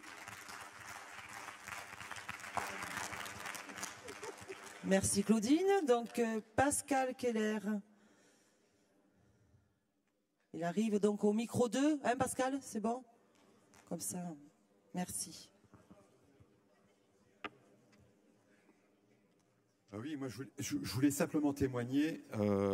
Au Conseil régional de Lorraine, on est victime d'un élu PC, élu CGT, coordinateur chez les métallos, qui a fait de la discrimination, syndicale, qui a fait passer des PPP pendant quasiment 14 ans, et ça a été vraiment difficile et on n'a pas été soutenu. Voilà. En tout cas, on a été soutenu par la fédération. Alors, excusez-moi, on a été soutenu par la fédération, mais en tout cas, dans la CGT, on n'a pas été soutenu parce que le camarade, il venait du privé. Voilà. Donc, moi, je trouve que ce qui est proposé dans ce statut, c'est un bon compromis parce que on interdit à personne de faire de la politique, on interdit à personne d'être élu, on interdit simplement aux camarades qui sont de la CGT, qui auraient des mandats de maire ou alors je relis, c'est simple, qui ont un mandat électif qui comporte le pouvoir de nomination ou de révocation de personnel entrant dans le champ de recrutement des personnels couverts par la fédération. Et le débat, même si on l'a pas eu aujourd'hui, comme vous le dites, dans la préparation du cahier d'orientation, on l'a tout le temps dans les syndicats et dans les CSD. Moi, je peux en témoigner, que ce soit en Moselle, en Meurthe-et-Moselle, en Meuse ou en Lorraine, la suspicion court toujours. Ça regarde toujours de travers le camarade qui a un mandat électif. Voilà. Donc moi, je pense que pour régler le problème, je crois qu'il y a un camarade qui l'a lu, on n'interdit pas d'avoir un mandat. On le restreint simplement au fait que d'un côté, les représentants syndicaux responsables de leur syndicat ne peuvent pas faire les deux à la fois, et de l'autre, ceux qui sont maires ou qui sont sur des problématiques de gestion des personnels ne peuvent pas faire les deux à la fois. C'est tout. Merci.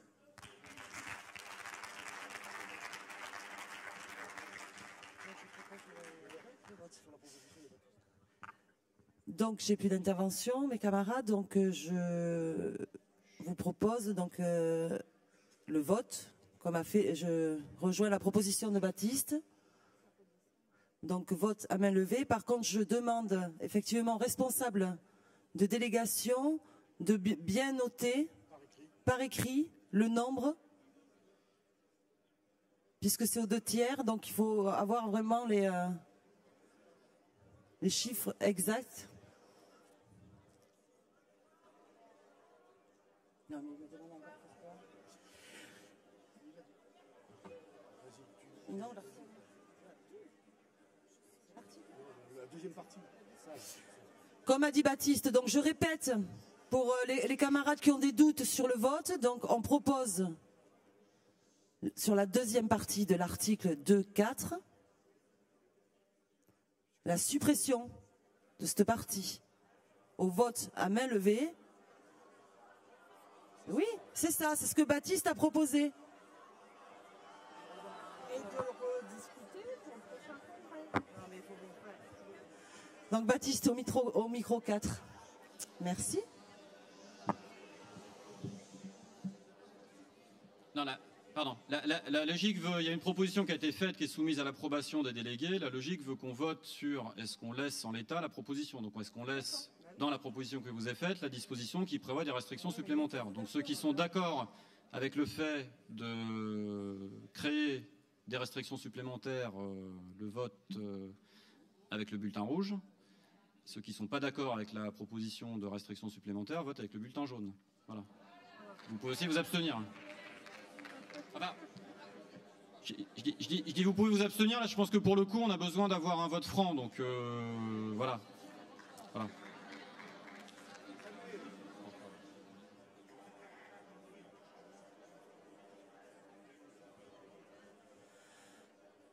Donc qui est qui Mais non, tu commences. Tu aimes bien toi Tu commences par non ou commence par le non. Qui est contre? Oh, on vient de la dire, faut pas exagérer.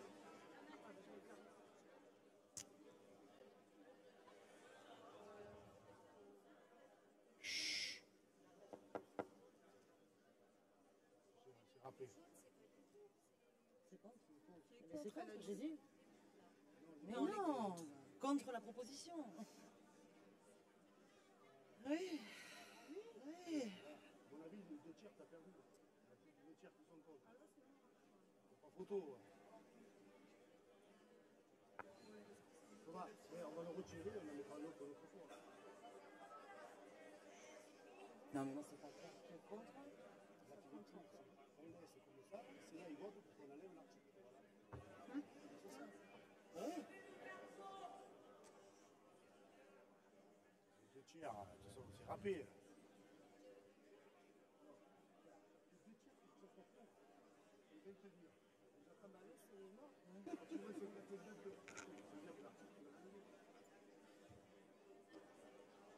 Ça n'a pas été travaillé. Et qui s'abstient? Ouais, à la fin. Non. Non, mais qu'il fallait se mettre d'accord, quoi. C'est une horreur, quoi. Il aurait fallu préparer ça. Je veux dire à Baptiste, moi. Parce qu'en plus, il savait que ça poserait problème. Ah oui, tu crois? Il savait que ça poserait problème. Il savait que ça poserait problème. Mais oui, ils nous l'ont dit ce matin.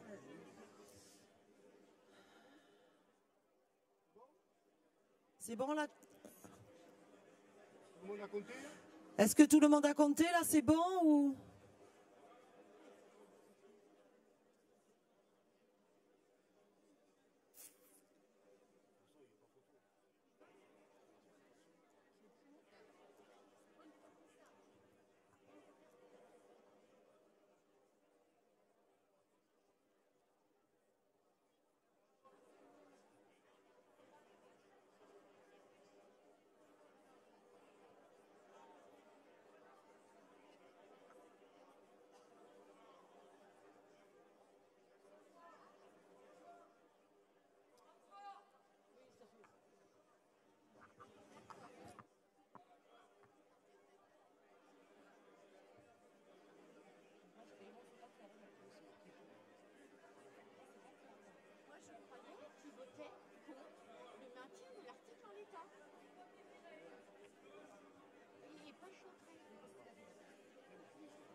Comme ils sont contre le maintien de l'article en l'état, ils sont pour le retrait. Voilà, voilà.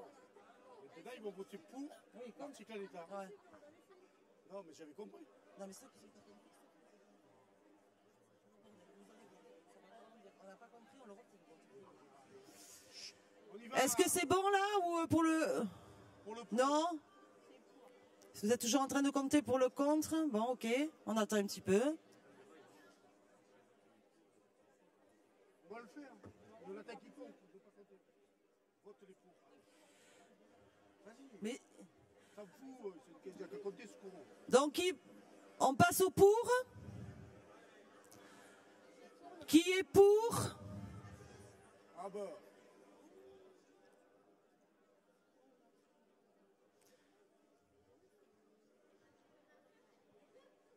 Qui est pour le maintien de l'article. Qui est pour le maintien de l'article en l'état. Et moi, je suis sûre qu'ils ont compris le contraire. Tu vas voir. Et moi aussi. De toute façon, contraire ou pas, tout est.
Par mandat? On a fini. On n'ouvre pas les... Non. On dit voilà. On appelle avec l'article. C'est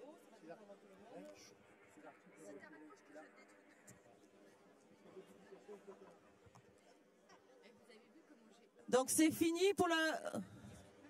Excusez-moi. Est-ce que c'est fini? Qui s'abstient?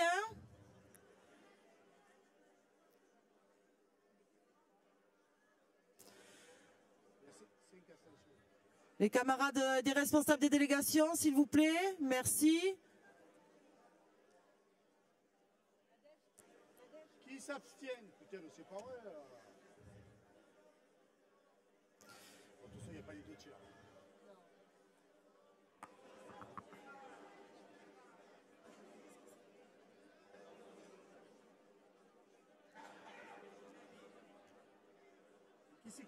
C'est Serge qui doit compter. J'ai dit, tu te mets un bout d'oranger et tu remontes.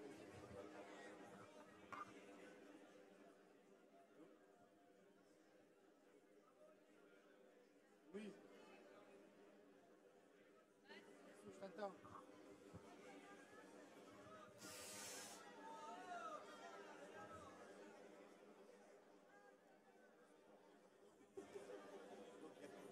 Au premier vue, il n'y a pas les deux tiers. Pour le... Manifestement, il n'y a pas les deux tiers qui sont là, mais on retire, on va retrouver les résultats, mais visiblement, il n'y a pas les deux tiers. L'article est retiré. Et l'article est retiré, voilà, deuxième partie. Donc, je vous propose que les votes vont être comptabilisés au regard, apparemment, mais on aura le résultat définitif dans un moment, dans un court moment. L'article, la proposition de l'article devrait être retirée.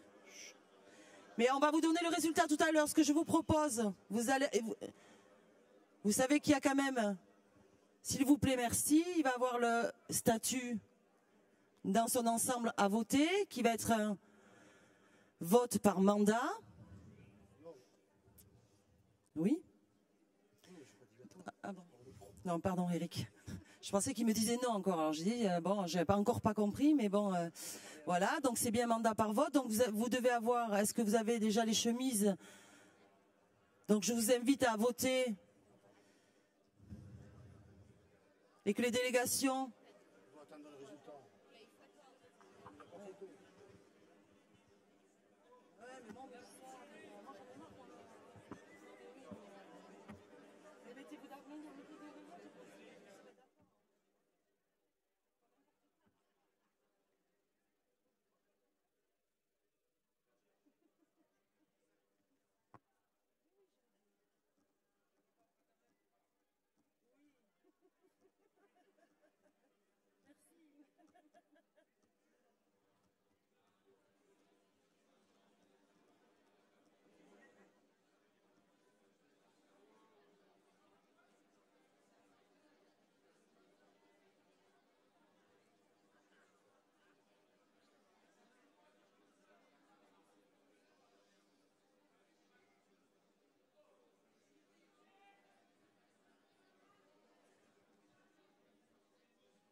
Un, deux, deux.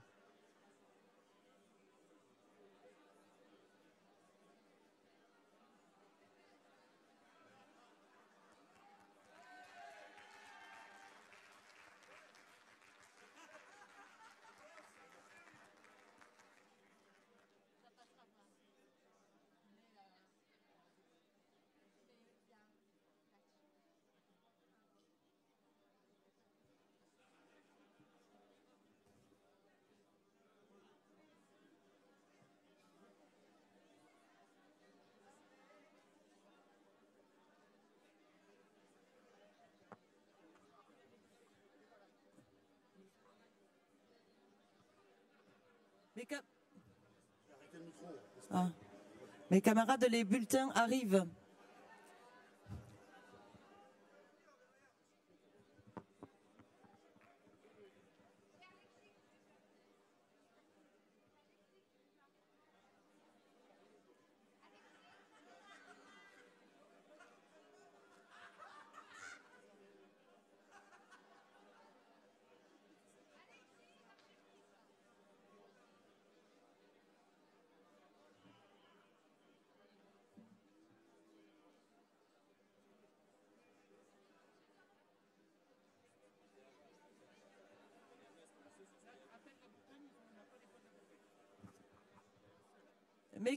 Mes camarades, s'il vous plaît, la Bourgogne, la délégation de Bourgogne, On n'a pas vos voix. on n'a pas vos voix pour le vote à main levée. Non, pour le vote à main levée.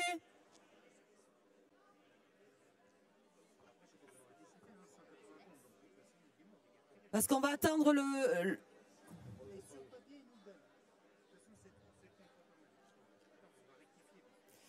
S'il vous plaît, ce qu'on vous propose... Ah, c'est bon, c'est bon. Ce qu'on vous propose, c'est d'attendre là. On va avoir le résultat d'ici très peu. Apparemment, il y a un petit souci avec la Bourgogne qui est en train de se régler. On attend le vote à main levée et après... le résultat, pardon, et après on pourra passer au vote par mandat. Merci.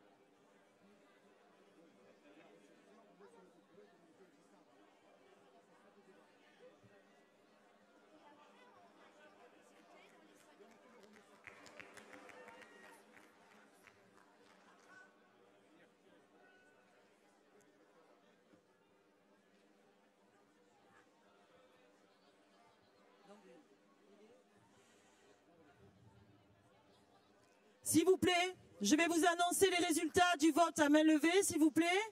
Merci. Donc pour 151, contre 185 et 12 abstentions. Donc l'article, la deuxième partie de l'article 2.4 est retirée.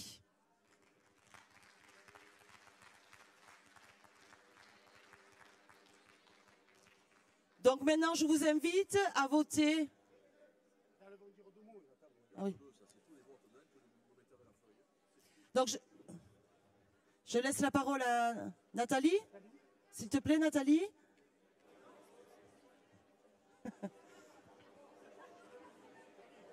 Nathalie, s'il te plaît.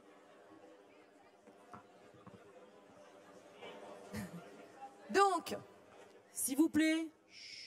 On ne revient pas sur l'article, on a donc enlevé la deuxième partie. On a bien noté qu'on aura besoin d'en rediscuter très certainement, mais voilà. En l'état actuel, on le retire. Donc, pour les autres modifications, vous n'avez pas demandé d'intervention. Donc, nous allons passer au vote. Nous allons passer au vote par mandat sur l'ensemble du document, sans l'article 2.4. Enfin, la deuxième partie de l'article 2.4.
En attendant les résultats, j'ai une demande d'intervention sur une lutte syndicale.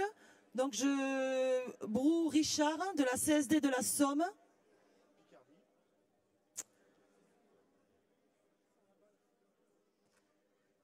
Donc au micro 2, mon camarade, Ouais, voilà.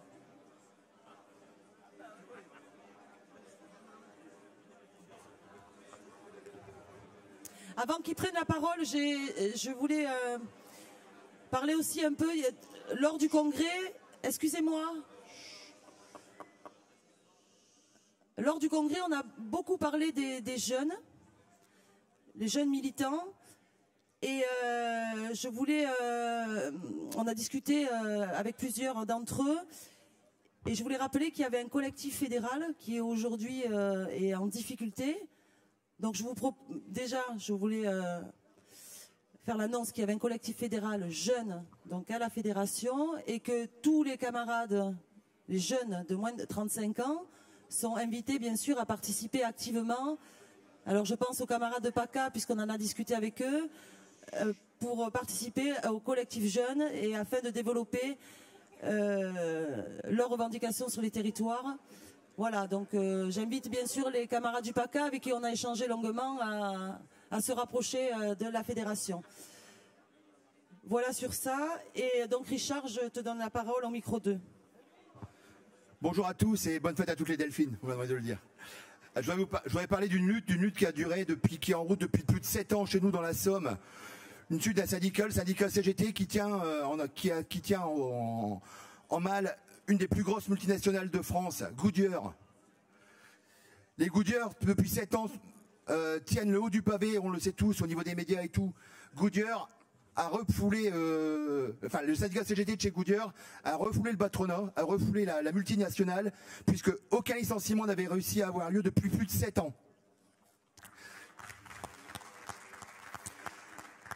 À ce jour, malheureusement, Goodyear a fermé.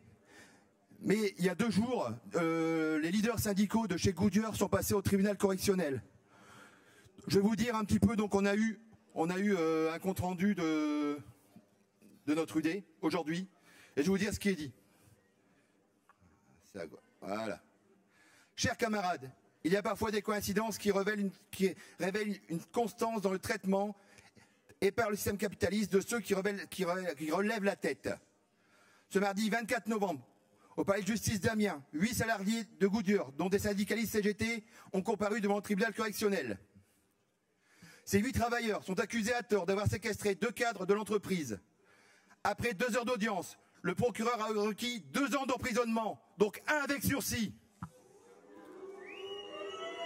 Oui, chers camarades, vous avez bien entendu, en France, pays des droits de l'homme, des salariés, des syndicalistes qui ont agi avec honneur et responsabilité pour sauver leur activité industrielle et leur emploi sont menacés de prison comme de vulgaires criminels, pendant que d'autres extrêmement fortunés sont totalement blanchis, malgré les détournements, les fraudes et les casses industrielles.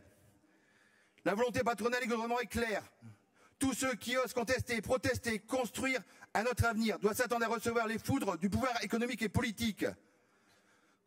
Voilà, après on parle d'un collègue qui est mort aussi sur les champs, enfin sur les barricades il y a quelques années. Mais voilà, je voulais quand même saluer les collègues de Goodyear. Merci pour eux.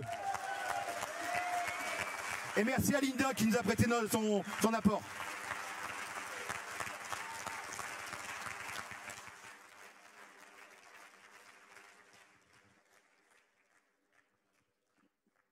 Donc maintenant, j'invite Fanou Savario, qui va nous faire une intervention sur la NVO.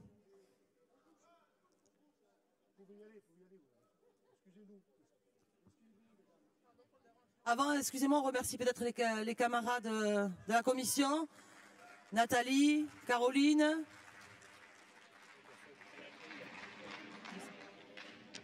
Agnès, pardon. Et j'ai oublié le camarade. Pas grave. Édouard, pardon. Vas-y, Fanou. Alors, chers et chers camarades, alors que la CGT célèbre ses 120 printemps, rappelons que le journal de la CGT, La Vie ouvrière, est né en 1909. La nouvelle Vie ouvrière fête ainsi ses 106 ans. Et oui, le temps passe, mais pas les idées révolutionnaires. Plus d'un siècle d'existence, ce n'est pas anodin. D'autant que l'expérience du journal de la CGT est unique et n'a son équivalent ni dans d'autres syndicats, ni dans d'autres pays. Moins de 15 ans après la naissance de la CGT, La Vie ouvrière publiait son premier numéro en octobre 1909. Elle a joué d'emblée un rôle important pour faire connaître et valoriser les luttes des travailleurs pour conquérir des droits. Elle a contribué, dans le rôle qui était le sien, aux conquêtes sociales, en parlant des femmes et des hommes, de leur engagement syndical, de leurs conditions de travail, de vie, de l'affrontement de classe, mais aussi et surtout de leurs utopies. En 1936, l'AVO prend une part active dans la démarche de rassemblement des salariés et soutient pleinement les grèves et a toujours prôné l'unité syndicale. En 1937, l'AVO passe dans la clandestinité. Pendant la guerre, elle fut un élément indispensable et déterminant de la cohésion entre les travailleurs et les organisations résistantes. Elle a contribué très activement à mobiliser les ouvriers dans la résistance intérieure contre l'occupant nazi, mais aussi contre le pouvoir fasciste français de l'époque. Après l'Humanité, elle est le journal qui compte le plus grand nombre de numéros publiés illégalement dans cette sombre période, soit 223 au total. Par la suite, elle a apporté un autre regard sur le monde en dénonçant les guerres d'Indochine, du Vietnam et surtout celle d'Algérie, n'hésitant pas à affirmer sa solidarité envers le peuple algérien, se prononçant pour son indépendance, alors même que 80% des Français étaient partisans de l'Algérie française.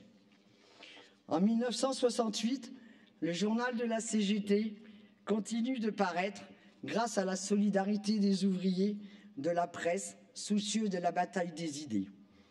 Un outil d'information indispensable au mouvement collectif, tandis que les radios et la télévision étaient aux mains du gouvernement. Au plus fort de la grève, alors que toute la presse est paralysée, l'AVO est diffusée à 2 millions d'exemplaires. L'AVO est ainsi devenu journal officiel des grévistes et a retranscrit le processus de mobilisation qui conduit à la grève générale. Notre journal fut ainsi un acteur majeur dans la façon de concevoir la démocratie syndicale instaurée par les salariés en grève, occupant leur lieu de travail. Précisons qu'elle a, à cette occasion, contribué à révéler l'indifférence du mouvement ouvrier, politique et syndical, quant au sort des femmes, et mis en évidence la discrimination professionnelle dont elles étaient victimes. Ces exemples confirment sa position, son rôle majeur irremplaçable dans l'histoire du mouvement ouvrier, son utilité pour connaître, comprendre le monde, partager et participer de la culture, de l'émancipation de militantes et militants, de salariés. Nous l'aurons compris, l'histoire de l'AVO est constitutive de l'histoire de la CGT. Le journal a su se forger ses initiales, ses racines au cœur du travail, du labeur des femmes et des hommes, de leur lutte. Elle est aussi à bien des égards un journal de référence, notamment en matière de droits des travailleurs. Ses rubriques juridiques, novatrices pour l'époque, rencontrèrent un succès immédiat auprès des salariés et furent dès leur parution très réputées, y compris dans les milieux juridiques. Des générations de militants se sont ainsi vus formés et informés grâce à la lecture de l'AVO, dont la diffusion a toujours été, hier comme aujourd'hui, un acte militant au service de notre combat pour l'émancipation, la démocratie, la justice et le progrès social. Dans ce contexte de guerre idéologique, de banalisation des idées populistes d'extrême droite, la pensée unique propagée au service du capital par l'essentiel des médias pèse lourdement dans la conscience sociale. De ce point de vue, la NVO joue un rôle spécifique de contrepoison à l'idéologie dominante en suscitant l'intelligence, la réflexion pour atteindre le jugement et le pouvoir d'agir, la nécessité d'avoir les moyens de pouvoir penser par soi-même. La presse est en plein bouleversement. Elle est menacée par la raréfaction des titres, le rétrécissement de l'information, la mainmise des grands groupes financiers et une proximité grandissante avec le pouvoir patronal. Elle est dans le même mouvement stimulée par des avancées technologiques qui ont accru, dans des proportions considérables, la rapidité et la masse des informations disponibles. Cette révolution informationnelle aiguise l'affrontement de classes à l'échelle du monde. L'histoire a montré combien la vie ouvrière avait su s'adapter à ces contextes différents. Elle a fait preuve tout au long de ce siècle d'une capacité d'invention et d'innovation à laquelle la CGT doit beaucoup pour répondre aux besoins, aux attentes, aux pratiques des militantes, des militants, des salariés. La vie ouvrière a une nouvelle fois changé de visage en 2015, mais sa raison d'être reste intacte, à celle qui a prévalu à sa naissance. Un outil tourné vers le monde du travail, au service de la diffusion et de la bataille des idées, pour la promotion de la démocratie, des valeurs de solidarité, de justice et de progrès social. C'est un défi qui demeure encore plus qu'hier d'actualité pour que vive et se renforce la NVO et notre confédération.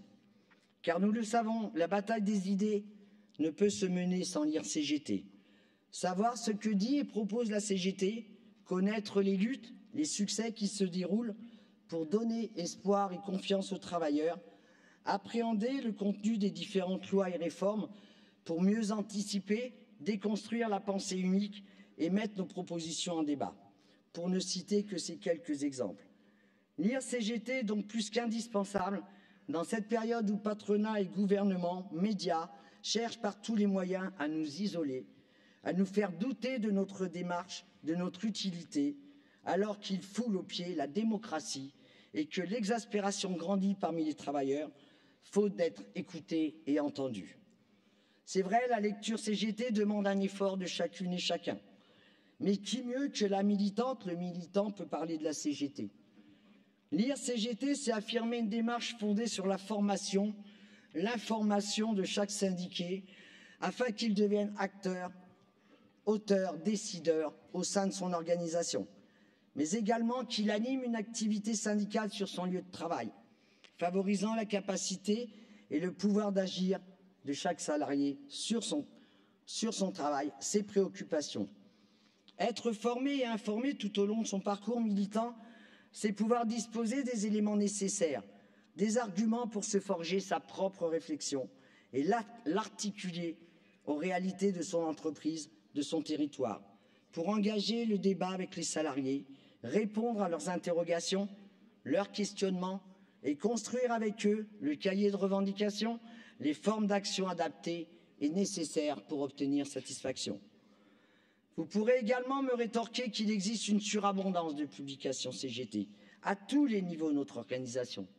C'est un fait avéré et cela a été pointé lors de différents CCN et pour certains camarades, petit clin d'œil, comité confédéral national, durant lesquels l'avenir de la NVO a été abordé. Aujourd'hui, avec la multitude des moyens de communication, on pense être informé. C'est un leurre. Le monde capitaliste dans son ensemble est entré dans l'ère des technologies d'influence, avec des objectifs atteints grâce à une confusion permanente de l'information, de la communication et de la propagande. C'est dire la nécessité d'avoir les moyens de pouvoir penser par soi-même. Je rappelle brièvement les décisions du Comité confédéral national de février et de mai 2014 s'agissant de notre journal, la NVO.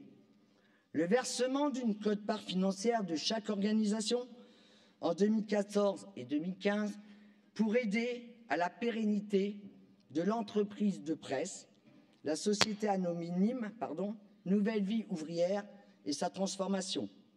Une campagne d'abonnement à concrétiser dans un plan de travail pour abonner à minima chaque syndicat, section syndicale, à la nouvelle formule bimédia de la NVO.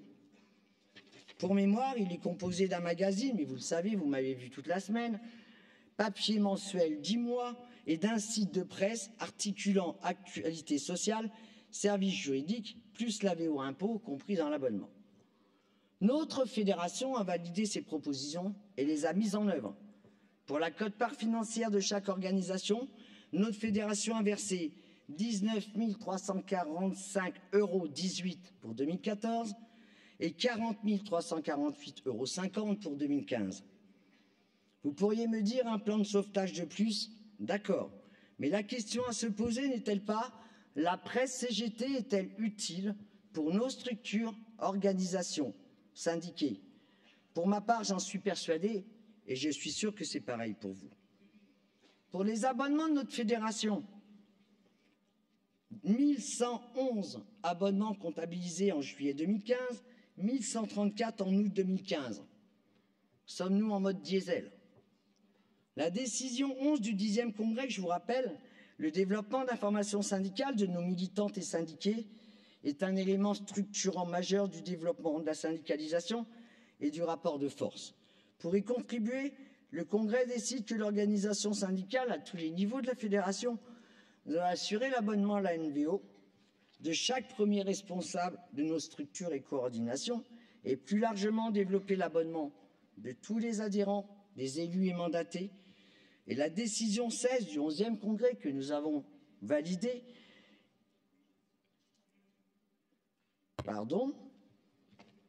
oui, voilà, décision 10 et la 11e, ne resteront-elles pas que des déclarations d'intention? Je nous pose la question. Mais je vous le dis tout net, il n'y aura pas de changement dans le niveau de diffusion de la NVO s'il n'y a pas une autre prise en compte politique par nos directions de syndicats, d'UL, d'UD et de fédérations, de comités régionaux de la place de la NVO. Le journal de la CGT qui imprime la nature de notre syndicalisme CGT, une organisation confédérée, le syndicalisme de toutes et de tous, de lutte et de transformation sociale. La NVO change de formule et devient bimédia, avec pour objectif de mieux répondre aux besoins et attentes, d'aider par des infos les camarades dans leurs responsabilités, leur mandat, leur activité syndicale. Le rôle du journal CGT est de favoriser la lecture. On sait que c'est difficile et qu'il y a dans toute la presse un recul important dû à des difficultés financières, mais pas seulement. Il est à noter que la formule bimédia plaît à un panel plus important. Le magazine pour les amoureux du papier, le média pour les plus branchés, les deux pour les passionnés de la CGT. Son rôle est aussi un apport de connaissances indispensable, une aide à l'appropriation de nos valeurs, un moyen de toujours rappeler les repères revendicatifs et les propositions de la CGT et gagner la bataille des idées pour créer le rapport de force. C'est ce que veut la CGT à travers son journal, mais y arrivera-t-elle? La reconquête de la lecture est donc un enjeu central pour notre syndicalisme, parce que nous avons décidé de placer l'humain au cœur de la transformation du travail et de la société, de par sa capacité et son pouvoir d'agir. La lecture est aussi un enjeu pour soi-même, parce que lire, c'est acquérir la connaissance, c'est cultiver la curiosité et l'esprit critique, c'est participer à sa propre émancipation, et en tant que syndicaliste, c'est se donner la force et les moyens de convaincre et d'entraîner autour de soi.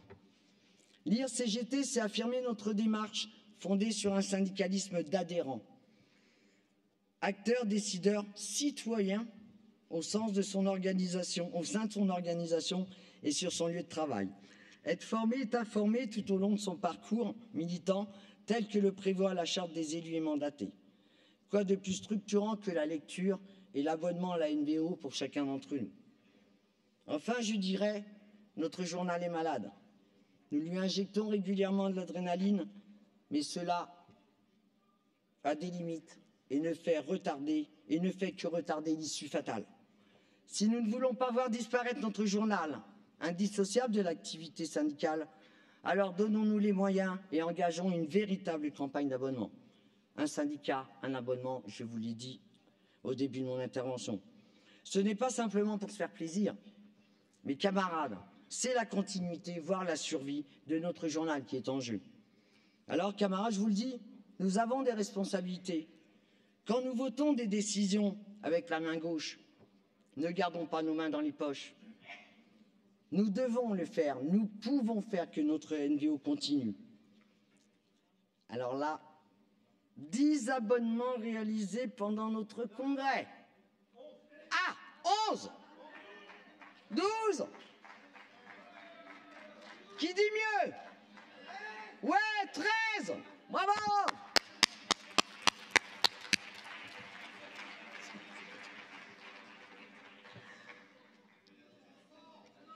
Si Poitiers peut, les autres camarades le peuvent aussi. Hein? Il y a le rime, le chèque, il y a tout. Il y a le rime, il y a le chèque, il y a tout. Ça c'est Poitiers, alors ça Vincent, un petit mot à dire s'il vous plaît. Et ça, quand on est un peu plus riche que les autres, on est solidaire, donc c'est pour nos camarades de Nintré. Voilà, les filles de Nintré, toujours à l'honneur, bravo. Chers camarades, hier, on a fait une conférence de presse. Il y avait Philippe Martinez et Baptiste Talbot, presse locale. Aujourd'hui, une de la presse, Force ouvrière. Pas un mot sur la CGT. La liberté de la presse, c'est ça, on en a tous besoin, camarades. Bravo. Tu as besoin de nous,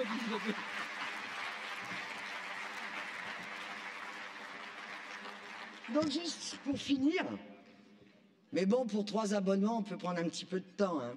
Donc du coup, 13 abonnements réalisés pendant notre congrès, 35 depuis notre décision du CNF de mai 2015, 2 promesses d'abonnement faites, dont un camarade qui souhaitait vivement le concrétiser à ce congrès, mais qui a laissé son chéquier à sa femme. A-t-il eu raison? Je pense qu'il va se reconnaître. Nous avions décidé 200 abonnements, cherchons l'erreur. Pour finir, j'avais fait un rêve, et c'est réalisé. Hein. Vu les chiffres que je viens de vous donner, environ 90% des délégués sont abonnés. Comme quoi tout est possible.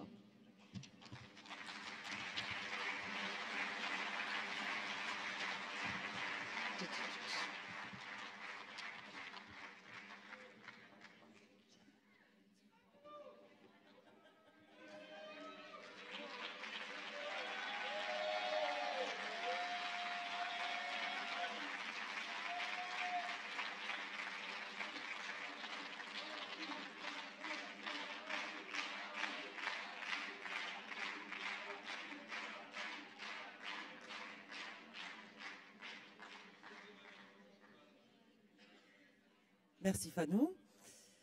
Donc là, je vais vous inviter à prendre une pause de 15 minutes. Attendez. Lors de votre pause, vous êtes invité par Secafi à une collation au bar Crasu. Voilà.